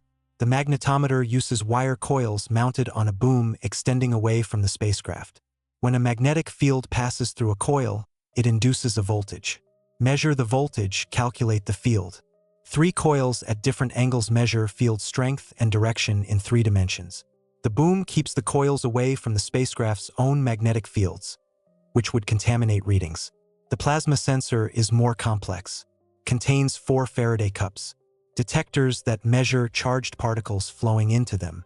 Each cup faces a different direction, allowing the instrument to determine not just particle density, but also flow direction and speed. The cups use voltage grids to filter particles by energy, separating fast from slow. But the plasma sensor on Voyager 1 has a problem. It stopped working properly in 1980. A circuit failed, limiting the instrument's range. For decades, it could only detect solar wind particles, not the denser interstellar plasma. Scientists thought Voyager 1 would cross the heliopause without a functioning plasma sensor. Then, in 2012, luck intervened. A solar eruption created oscillations in the interstellar plasma. These oscillations had a frequency that depended on plasma density. Voyager's other instruments detected the oscillations. Scientists calculated density from frequency. The plasma sensor was not needed. Voyager 2's plasma sensor still works. When it crossed the heliopause, it measured plasma density directly. The readings confirmed what scientists had calculated from Voyager 1's oscillation measurements. Both spacecraft agreed. Interstellar plasma density is around 0.1 particles per cubic centimeter. The instruments were never designed for interstellar space. Engineers built them to study Jupiter and Saturn. They expected the mission to last 5 years, maybe 10. Operating in interstellar space for decades was not in the design requirements. Yet they function. Radiation damage is the biggest threat. Cosmic rays strike the spacecraft constantly. Each hit deposits energy. Over time, this degrades materials. Silicon detectors develop defects. Circuits develop leaks. Insulation breaks down. But the degradation is slow. The radiation environment in interstellar space is intense compared to Earth, but mild compared to Jupiter's radiation belts. Voyager survived Jupiter. It can survive interstellar space. Temperature is another challenge. The spacecraft has no heaters for most instruments now. Power is too scarce. Some instruments operate at -150 degrees Celsius, far below their design specifications. Yet they work. Engineers test components at extreme temperatures on Earth. They want to know when things will fail, but components often exceed their tested limits. A circuit rated for -50 might work at -100. Maybe longer, maybe forever. No one knows until it fails. Voyager's survival defies predictions. Every year, mission planners expect critical failures. Every year, the spacecraft keeps transmitting. The instruments are tougher than anyone imagined. Part of this toughness comes from 1970s engineering philosophy. Over-design everything. Use robust materials. Avoid exotic technologies. If a simple solution works, use it. This conservative approach looks primitive compared to modern spacecraft, but it works. Modern spacecraft use integrated circuits, microprocessors, and complex software. They are more capable but more fragile. A software bug can disable a mission. Cosmic rays can flip bits in memory, causing unpredictable behavior. Voyager has none of these vulnerabilities. Its technology is too simple to fail in complex ways. The data rate is painfully slow, 160 bits per second. Modern spacecraft transmit at kilobits or megabits per second. But slow transmission is reliable. Less data means fewer errors.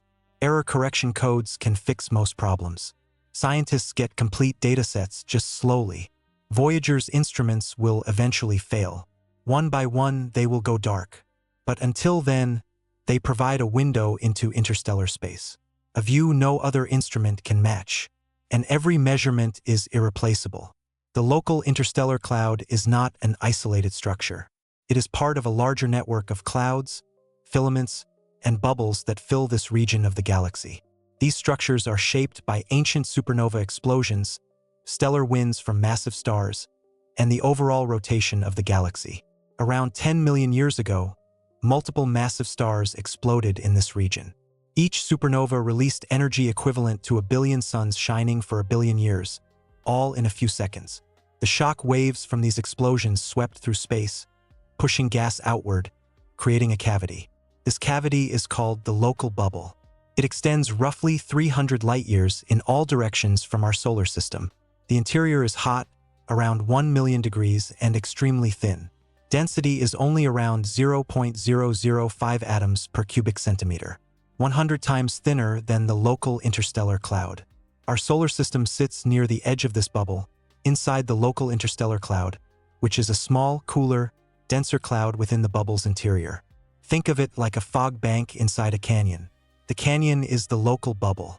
The fog is the local cloud. The cloud moves through the bubble at a different speed than our solar system. We are overtaking the cloud, moving through it at around 43,000 miles per hour relative to the cloud's own motion. In 10 to 20,000 years, we will exit the cloud entirely and enter the hotter, thinner bubble interior. When that happens, the heliosphere will expand dramatically. Without the pressure from the dense cloud pushing inward, the solar wind will inflate the heliosphere to perhaps twice its current size. Cosmic ray levels reaching Earth will drop because the expanded heliosphere provides better shielding. This transition has happened before. Around 10,000 years ago, we entered the local cloud from the opposite side. The heliosphere shrank. Cosmic ray levels increased. Some scientists propose this contributed to climate changes at the end of the last ice age, though evidence is debated. Ice core data from Antarctica shows variations in cosmic ray exposure over hundreds of thousands of years. Beryllium-10, an isotope created when cosmic rays strike the atmosphere, gets trapped in ice. By measuring beryllium-10 levels in ice cores, scientists can reconstruct past cosmic ray levels. The data shows cycles, periods of high cosmic ray exposure lasting thousands of years, followed by periods of low exposure. These cycles correlate roughly with our solar system's motion through the galaxy. As we pass through denser regions, cosmic rays increase. As we pass through emptier regions, they decrease. Voyager's measurements help calibrate these reconstructions. By knowing the current cosmic ray flux in interstellar space, scientists can estimate how much shielding the heliosphere provides under current conditions. Then they can model how shielding changes when we enter different environments. The local cloud is not the only structure nearby. There are other clouds. The G cloud, the fluff cloud, the blue cloud. Each has different properties. Some are denser, some are hotter, some have stronger magnetic fields. Our path through the galaxy will take us through many of them over the next million years. Each transition will affect Earth. Heliosphere size, cosmic ray flux, possibly climate, possibly mutation rates in organisms. The effects are subtle but real. Life on Earth evolved under varying cosmic ray exposure. Our DNA carries mutations caused by cosmic rays over millions of years. Some scientists propose that cosmic ray variations influenced evolutionary history. Periods of high cosmic ray exposure might have increased mutation rates, accelerating evolution. Periods of low exposure might have slowed it. This is speculative, but Voyager's data makes it testable. Understanding our cosmic neighborhood also matters for detecting habitable planets around other stars. When astronomers search for Earth-like worlds, they consider the star's radiation. They consider orbital distance. They consider atmosphere composition. But they often ignore the interstellar environment. A planet in a dense interstellar cloud experiences higher cosmic ray flux. More radiation reaches the surface. Life would need stronger shielding or repair mechanisms. A planet in a thin region experiences less. The environment matters as much as the planet itself. Voyager is mapping our local environment. One data point, one trajectory, but it is the first step toward understanding the larger structure. Future missions might explore in other directions, mapping the full three-dimensional structure of the local bubble and the clouds within it. For now, Voyager flies through the local cloud, measuring, transmitting, revealing the shape of our cosmic neighborhood one measurement at a time. Scientists expected Voyager to detect neutral atoms in interstellar space. Atoms that are not ionized. Hydrogen, helium, oxygen, nitrogen. These atoms flow through space unaffected by magnetic fields because they carry no charge. They simply drift, following their own paths. The heliosphere filters these atoms. As neutral atoms enter from interstellar space, some collide with solar wind particles and become ionized. Once ionized, they become trapped by the solar magnetic field. They cannot penetrate deeper into the heliosphere. This creates a filtering effect. Only the fastest neutral atoms make it through. Voyager detected this filtering while inside the heliosphere. Neutral helium atoms were measured flowing past the spacecraft. Their direction indicated they came from interstellar space. Their speed indicated the temperature of the interstellar medium. By measuring the flow rate and energy distribution, scientists calculated properties of the local cloud. But after crossing the heliopause, Voyager's neutral atom detector stopped functioning. Power limitations forced engineers to shut it down. So direct measurements of neutral atoms in interstellar space are not available from Voyager's current position.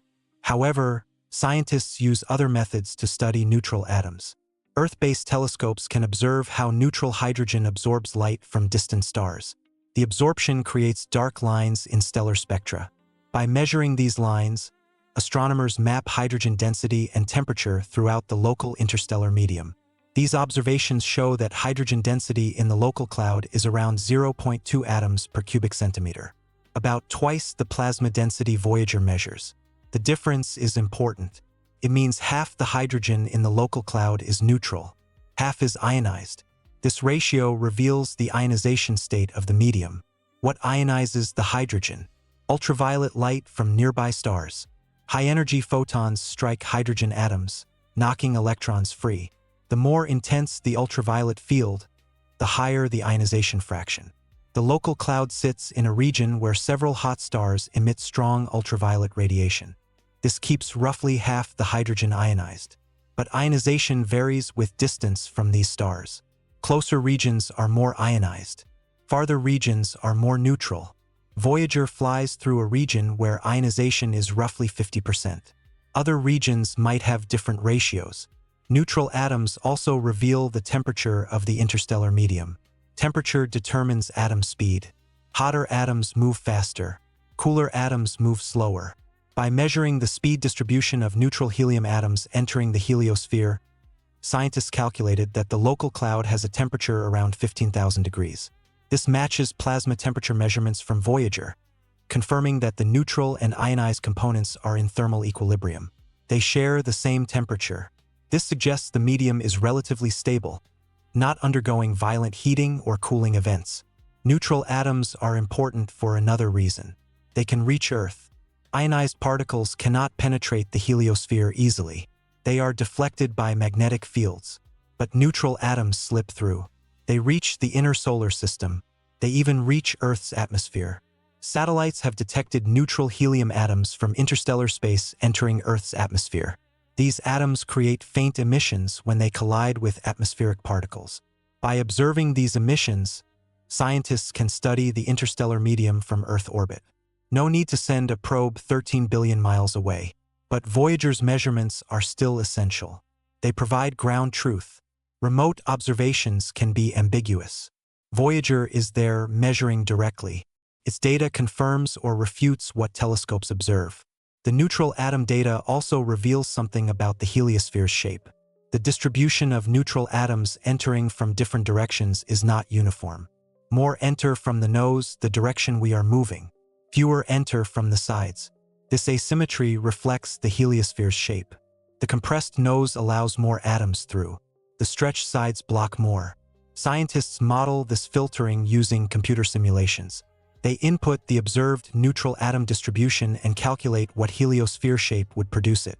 The models match Voyager's direct measurements. This validates both the models and the observations. Understanding neutral atom flow matters for future missions.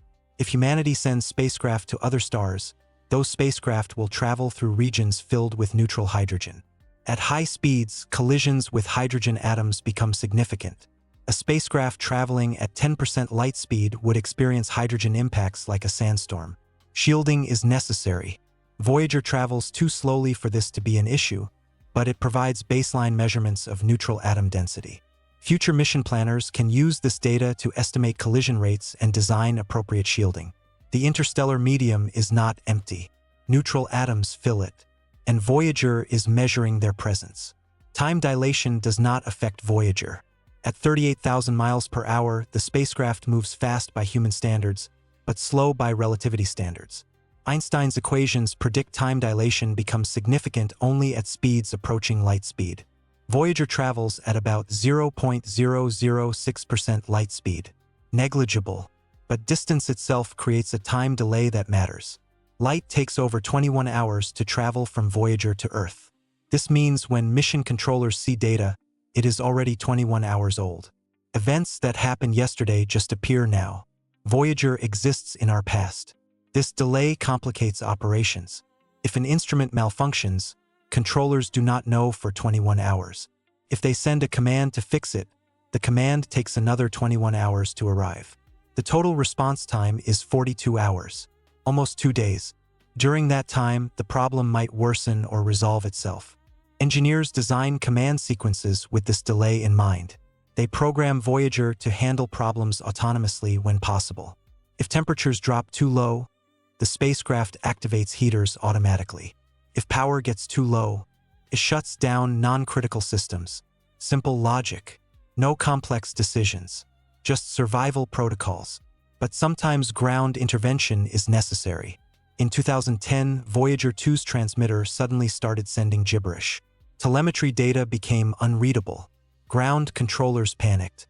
Had the spacecraft lost its mind? After analysis, engineers realized a single bit in computer memory had flipped. Cosmic ray strike. The bit controlled data formatting. With that bit flipped, Voyager sent data in the wrong format. Everything it transmitted looked like noise. Engineers calculated which bit was flipped. They designed a command to flip it back. They transmitted the command and waited. 42 hours later, telemetry returned to normal. Crisis averted. But if they had guessed wrong, or if the problem was more complex, they would have lost the spacecraft. The time delay also affects navigation. Voyager's position is calculated based on signals it sends. By measuring the signal's Doppler shift, ground controllers determine speed. By measuring signal travel time, they calculate distance. But these measurements are always 21 hours old. Voyager's velocity is predictable. Gravity from distant objects barely affects it. The spacecraft coasts through nearly empty space. Predictions are accurate for years into the future. But occasionally, thrusters fire to adjust orientation. These firings slightly change velocity. Ground controllers must recalculate trajectories after each firing. The Deep Space Network tracks Voyager constantly. 3 stations around the world ensure continuous coverage. As Earth rotates, one station loses sight of Voyager below the horizon. Another picks it up. The handoff is seamless. Data flows without interruption. But sometimes problems occur on Earth. Equipment failures, antenna maintenance, power outages, weather interference. When Earth cannot receive Voyager's signal, data is lost forever. Voyager has no tape recorder anymore. Cannot store data for later transmission. If Earth is not listening, the data disappears into space. Engineers schedule maintenance carefully to minimize losses. They coordinate between the 3 stations. If one goes down, another takes over immediately. But occasionally gaps occur. A storm hits Canberra. Equipment fails in Madrid. Goldstone is already at capacity tracking other missions. For a few hours, Voyager transmits to no one. Those few hours represent months of travel through interstellar space. Measurements lost. Cosmic events unobserved. Each gap is painful. Scientists treasure every data point. Losing even a few hours hurts. The delay also creates a psychological distance. Mission scientists watch data from yesterday. They see the heliosphere as it was, not as it is. Voyager could have encountered something remarkable hours ago. They would not know yet. That uncertainty is part of working with deep space missions. Some scientists compare it to looking at stars.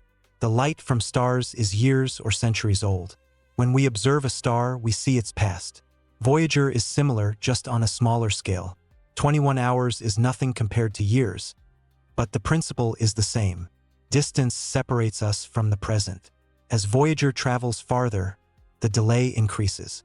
Each year adds about 1.5 seconds.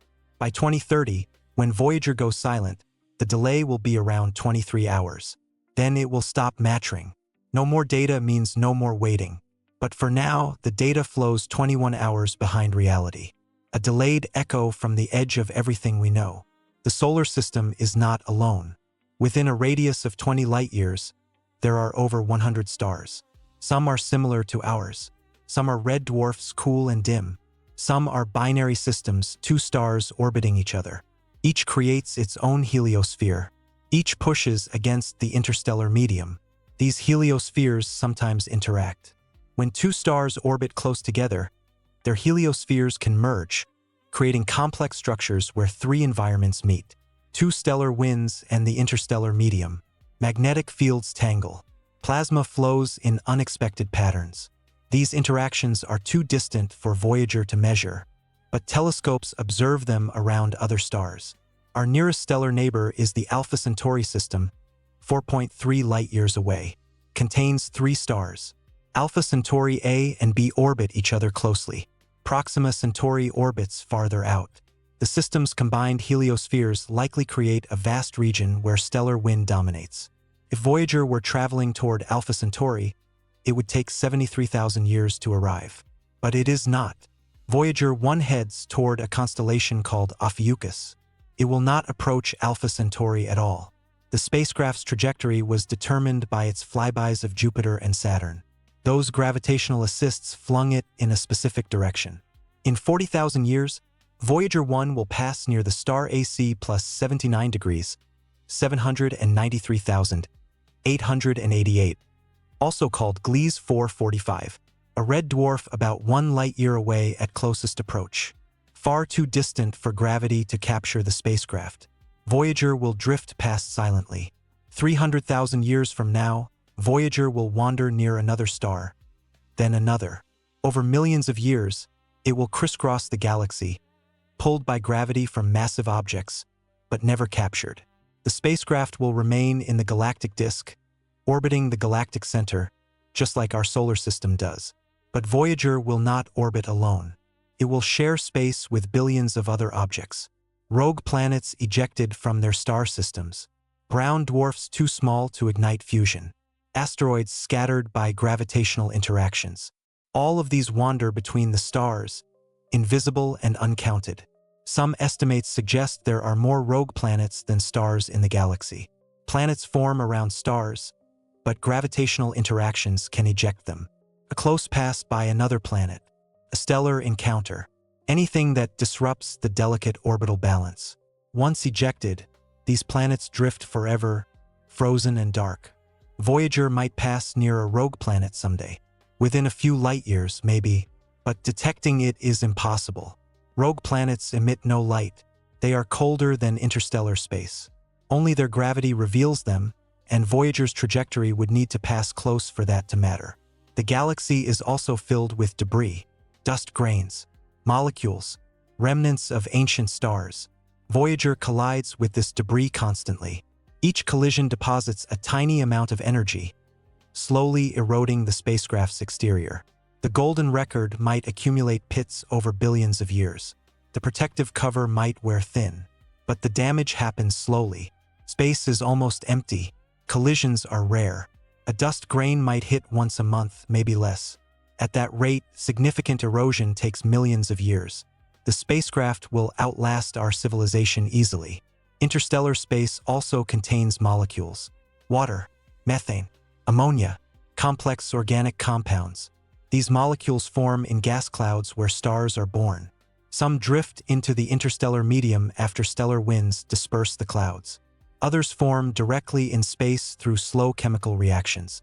Voyager does not carry instruments to detect individual molecules, but Earth-based radio telescopes observe molecular emission lines throughout the galaxy. They map where molecules concentrate.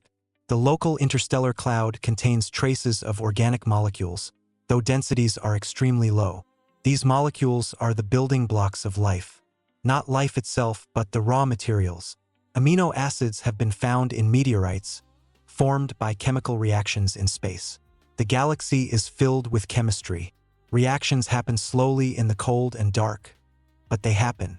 Some scientists propose that life's ingredients are common throughout the universe. If Earth formed from material containing these molecules, then other planets likely did too. The question is not whether the ingredients exist, but whether conditions allow them to assemble into life. Voyager carries no life. No bacteria. No spores. The spacecraft was sterilized before launch, but it carries evidence of life. The golden record. Images of humans, animals, plants. Sounds of laughter. Music. Whales. Proof that at least one world developed complexity. And it drifts through a galaxy filled with potential. Our galaxy rotates. Everything inside it orbits the galactic center. A supermassive black hole surrounded by billions of stars. Our solar system completes one orbit every 230 million years. Voyager completes the same orbit since it moves with us. But Voyager also moves relative to us at 38,000 miles per hour compared to our solar system, but much slower compared to the galaxy as a whole. The spacecraft's galactic orbit is nearly identical to Earth's. It will remain in the same region of the galaxy for millions of years. This region is called the Orion Arm, a minor spiral arm of the Milky Way. We orbit at about 26,000 light-years from the galactic center, roughly halfway out. The orbital speed is 500,000 miles per hour, fast enough to cross the width of the United States in 7 seconds. The galactic rotation shapes the interstellar medium. Material closer to the center orbits faster. Material farther out orbits slower. This differential rotation shears the medium, creating structure. Spiral arms form where density waves compress gas. Voids form where rotation stretches it. Our solar system currently sits near the inner edge of the Orion Arm. In a few million years, orbital motion will carry us into the arm's interior. Eventually, we will exit the other side. This cycle repeats every few tens of millions of years as we complete galactic orbits. Each time we pass through a spiral arm, conditions change. Spiral arms contain more stars, more gas, more dust. The interstellar medium is denser there. Star formation happens more frequently. Supernovae explode more often. When our solar system passes through an arm, the heliosphere compresses. Cosmic ray levels increase. Some scientists propose that spiral arm passages trigger extinction events on Earth. The idea is controversial. Fossil records show major extinctions roughly every 30 million years. Spiral arm passages happen on similar timescales. Correlation does not prove causation, but the timing is suggestive. The mechanism would involve increased cosmic rays. More cosmic rays mean more atmospheric ionization. This could affect climate by seeding clouds. Could also increase mutation rates. Higher mutations might stress ecosystems, leading to extinctions. Evidence for this theory is weak. Other factors cause extinctions. Asteroid impacts. Volcanic eruptions. Climate shifts. Teasing out the contribution from cosmic rays is difficult. But Voyager's measurements help. By knowing the baseline cosmic ray flux outside the heliosphere, scientists can model how much flux changes during spiral arm passages. Galactic rotation also affects the local bubble. The bubble is not stationary. It moves with the galactic rotation, but so do we. Relative motion is slow. Over millions of years, our solar system drifts through the bubble's interior, encountering different clouds and voids. The bubble itself evolves. New supernovae occur, adding energy and expanding the interior. Cooler gas from outside drifts inward, refilling the cavity. These processes happen over millions of years. Human timescales are too short to observe changes directly, but models predict them.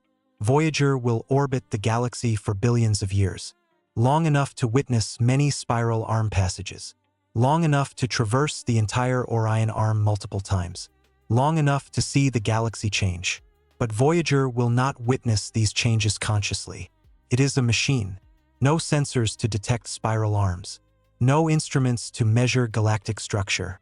It will drift blindly, unaware of where it is or where it is going. Yet the spacecraft carries information about where it came from. The golden record includes a map, a diagram showing our solar system's location relative to 14 pulsars.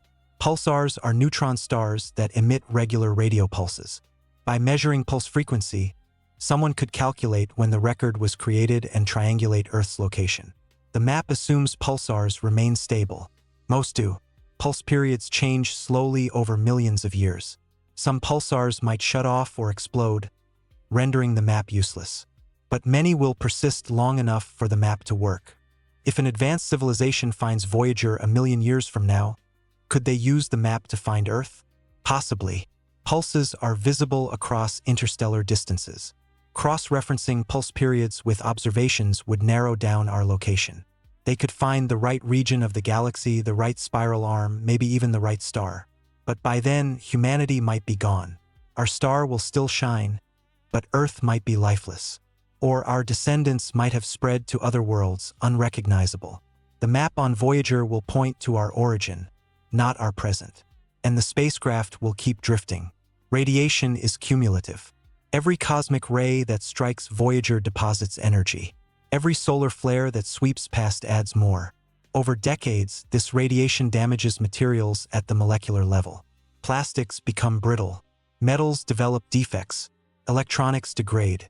Voyager was designed to survive Jupiter's radiation belts, the most intense radiation environment in the solar system besides the surface of our star. Jupiter's magnetic field traps charged particles, creating belts similar to Earth's Van Allen belts, but far more intense. Radiation there is 1,000 times stronger than in interstellar space. As Voyager flew past Jupiter, it absorbed a massive dose in just a few hours. Engineers expected some instruments to fail. They built in redundancy, backup systems, shielding around critical components. The spacecraft survived with minor damage. One camera sensor developed a few dead pixels. A memory chip showed errors, but everything else worked. That Jupiter encounter was the most dangerous radiation exposure of the mission. Since then, Voyager has been exposed to lower but constant radiation. Cosmic rays, solar particles occasionally reaching beyond the heliosphere. The cumulative dose is now comparable to what it received at Jupiter, just spread over 45 years instead of hours. The difference matters. Rapid radiation damage happens differently than slow damage. Rapid exposure causes immediate failures. Slow exposure allows materials to partially recover between hits.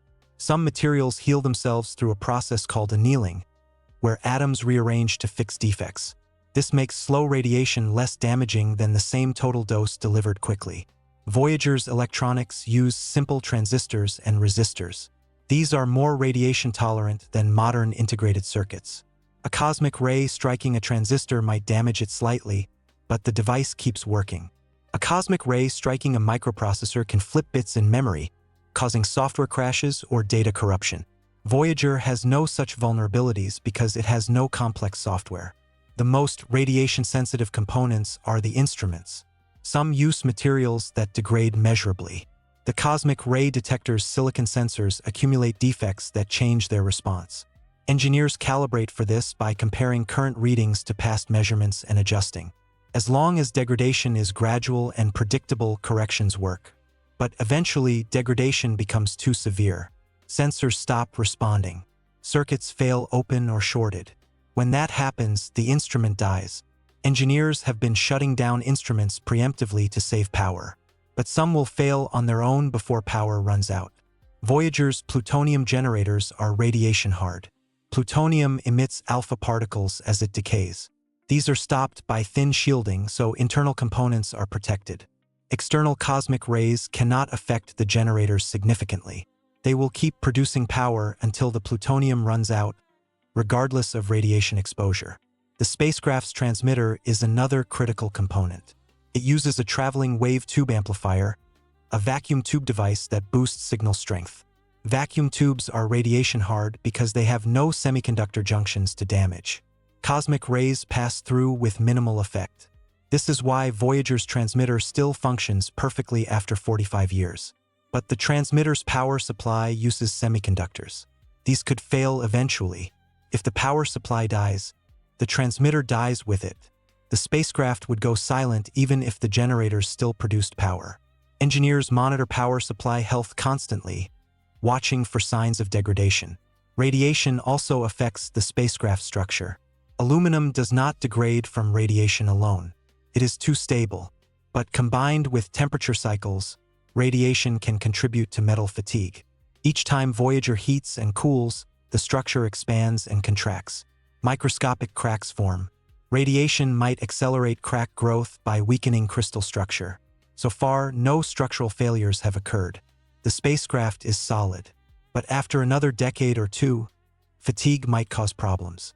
A bracket might break. A boom might bend. These failures would not destroy the spacecraft, but could affect instruments mounted on the damaged structures. The golden record is shielded by its protective aluminum cover. Cosmic rays still penetrate, but most are stopped. The record itself is gold-plated copper. Gold does not tarnish or corrode in space. Radiation might damage the groove structure over billions of years, degrading audio quality. But for the foreseeable future, the record remains playable. Voyager is scarred, but functional. Every cosmic ray leaves a mark. Every photon from distant stars deposits energy. The spacecraft accumulates a radiation history, a record of every particle it encountered. If someone retrieved Voyager and analyzed its materials, they could reconstruct decades of radiation exposure. But no one will retrieve it. The spacecraft drifts too far, and the radiation keeps accumulating. The final commands are already written, stored on computers at NASA's Jet Propulsion Laboratory. When power drops too low to operate any instruments, ground controllers will send one last sequence to Voyager. The sequence will shut down everything except the transmitter. No instruments. No heaters. No attitude control. Just the transmitter broadcasting a carrier signal. This signal carries no data, just a tone, a beacon that says, "I am here." Engineers estimate this configuration might last a few extra years. The transmitter uses less power than instruments. With everything else off, the generators might provide enough electricity to keep it alive until around 2035 or 2040. But eventually, even the transmitter will fail. Power will drop below the threshold needed to amplify radio waves. The signal will fade. Ground controllers will watch the signal strength decline over weeks or months. Then one day it will disappear. Voyager will stop transmitting forever. That day is coming. Not this year, not next, but within 15 years. Ground controllers know the spacecraft has less time remaining than it has already lived. 45 years of operation. 15 years left. Every transmission is precious. When the signal disappears, controllers will continue listening for weeks. Maybe Voyager is just in a temporary power-saving mode. Maybe a component reset itself. Maybe the signal will return. They will keep the Deep Space Network antennas pointed at Voyager's last known position, waiting. But the signal will not return. After a month of silence, NASA will officially declare the mission ended. Press releases will announce that Voyager has gone silent. News articles will eulogize the spacecraft. Scientists will publish final data analysis. The Mission Control Room, which has operated continuously since 1977, will close. Some engineers have worked on Voyager their entire careers. They started as young scientists in the 1980s, analyzing data from Jupiter and Saturn. They stayed through the Uranus and Neptune flybys. They watched Voyager cross the Termination Shock, the magnetic highway, the heliopause. They have spent decades with this spacecraft. When it goes silent, they will feel the loss personally, like losing a friend. For them, Voyager is not just a machine. It is a presence, a daily routine. Check the data, send commands, monitor health, troubleshoot problems, year after year, decade after decade. And suddenly it will stop, but the spacecraft will keep flying.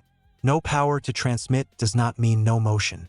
Voyager will coast through space exactly as it has been, just silently. This velocity will not change. This trajectory will not change. It will drift toward that distant star 40,000 years from now, unreachable and unaware. Future civilizations might find it. If humanity survives and develops interstellar travel, we might retrieve Voyager someday. Imagine a mission launched in 2500, capable of reaching Voyager 1's position in a century. By 2600, humans could intercept the spacecraft, bring it home, place it in a museum. Or aliens might find it first. The golden record was designed for this possibility.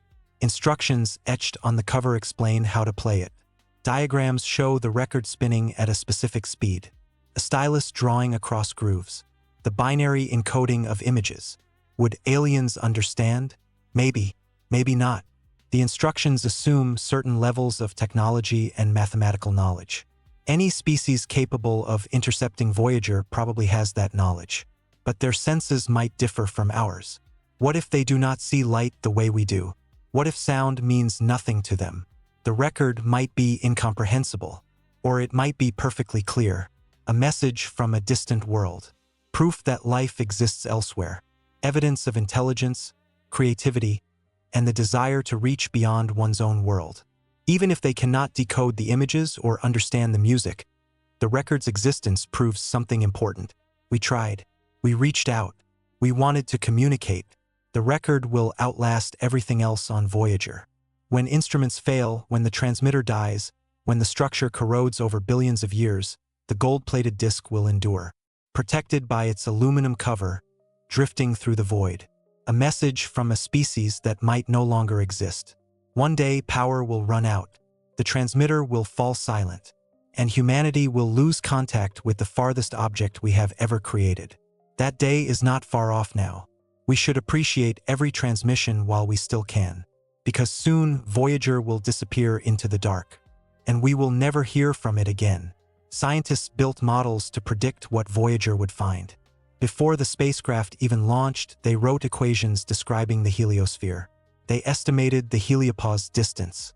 They calculated cosmic ray levels. They simulated plasma interactions. Every model made assumptions. The assumptions seemed reasonable at the time. Space is mostly empty. The solar wind flows outward uniformly. The interstellar medium has average properties. The magnetic field follows simple patterns. These assumptions allowed scientists to build tractable models that computers could solve in reasonable time. But reality defied almost every assumption. The solar wind does not flow uniformly. It varies with solar activity, creating a heliosphere that breathes. The interstellar medium is not average. We happen to be in an unusually thin region. The magnetic field is not simple. Tangles, reconnects, and creates turbulence. Each surprise forced scientists to revise their models, add asymmetry, include time dependence, account for local conditions. The new models are more complex.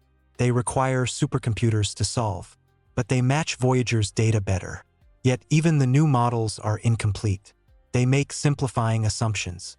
They ignore small-scale turbulence. They approximate magnetic reconnection. They extrapolate from limited data. Reality is always messier than models. This is normal in science. Models are tools for understanding, not perfect representations of reality. A map is not the territory. A model is not the phenomenon. Scientists use models to make predictions, test hypotheses, and guide observations. When models fail, they learn. Voyager's data has driven decades of theoretical work. Hundreds of scientific papers analyzing the measurements. Thousands of simulations trying to reproduce the observations. Countless debates about what the data means. Some questions remain unanswered. Why did the magnetic field not rotate at Voyager 1's crossing? Coincidence or something deeper? Why is the boundary so turbulent? Is this normal or specific to our solar system? How much does the heliosphere vary over solar cycles? We have measurements from 2 crossings, but how typical are they? Future missions could answer these questions. An interstellar probe flying in a different direction would provide a third data point. A constellation of probes could map the heliosphere's full structure. Instruments operating over multiple solar cycles could characterize time variations. But these missions are expensive. Billions of dollars, decades of development, political will to sustain them. Voyager benefited from Cold War space race funding. Modern missions face budget constraints and shifting priorities. Scientists make the case. The heliosphere protects Earth. Understanding it matters for predicting cosmic ray exposure, which affects satellites, astronauts, and possibly climate. The knowledge gained benefits humanity, but politicians must balance priorities. Healthcare, infrastructure, defense. Space exploration competes with immediate needs. Voyager succeeded partly through luck. It launched during a favorable political era. It benefited from planetary alignment. Its instruments stayed functional far longer than expected.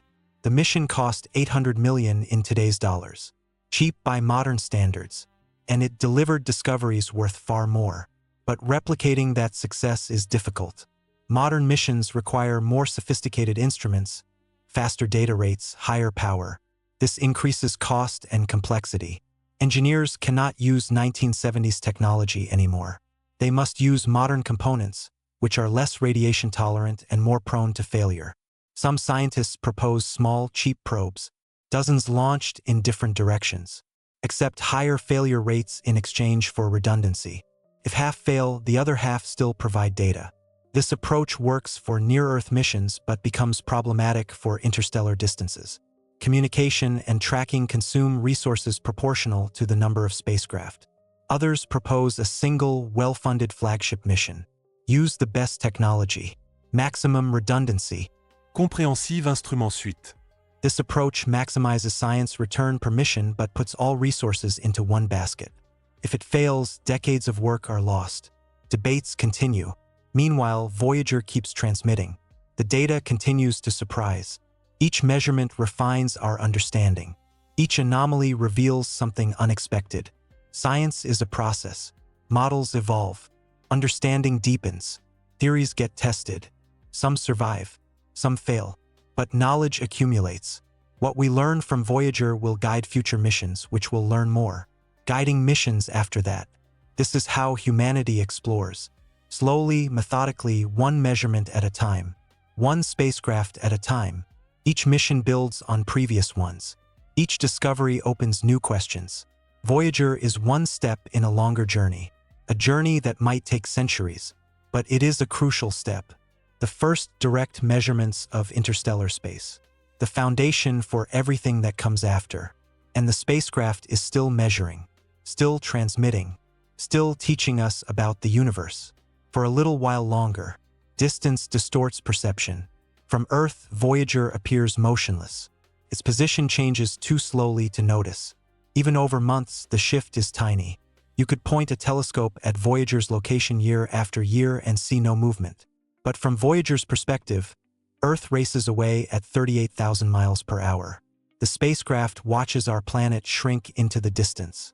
First, Earth became invisible, blending with our star's glare. Then Mars disappeared.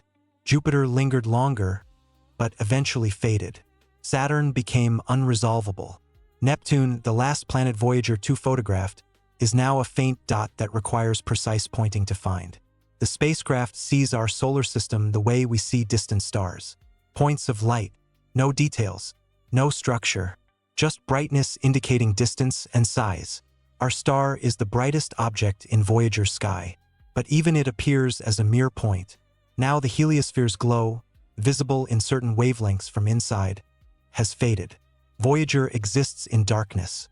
Interstellar space is not completely dark. Stars are everywhere.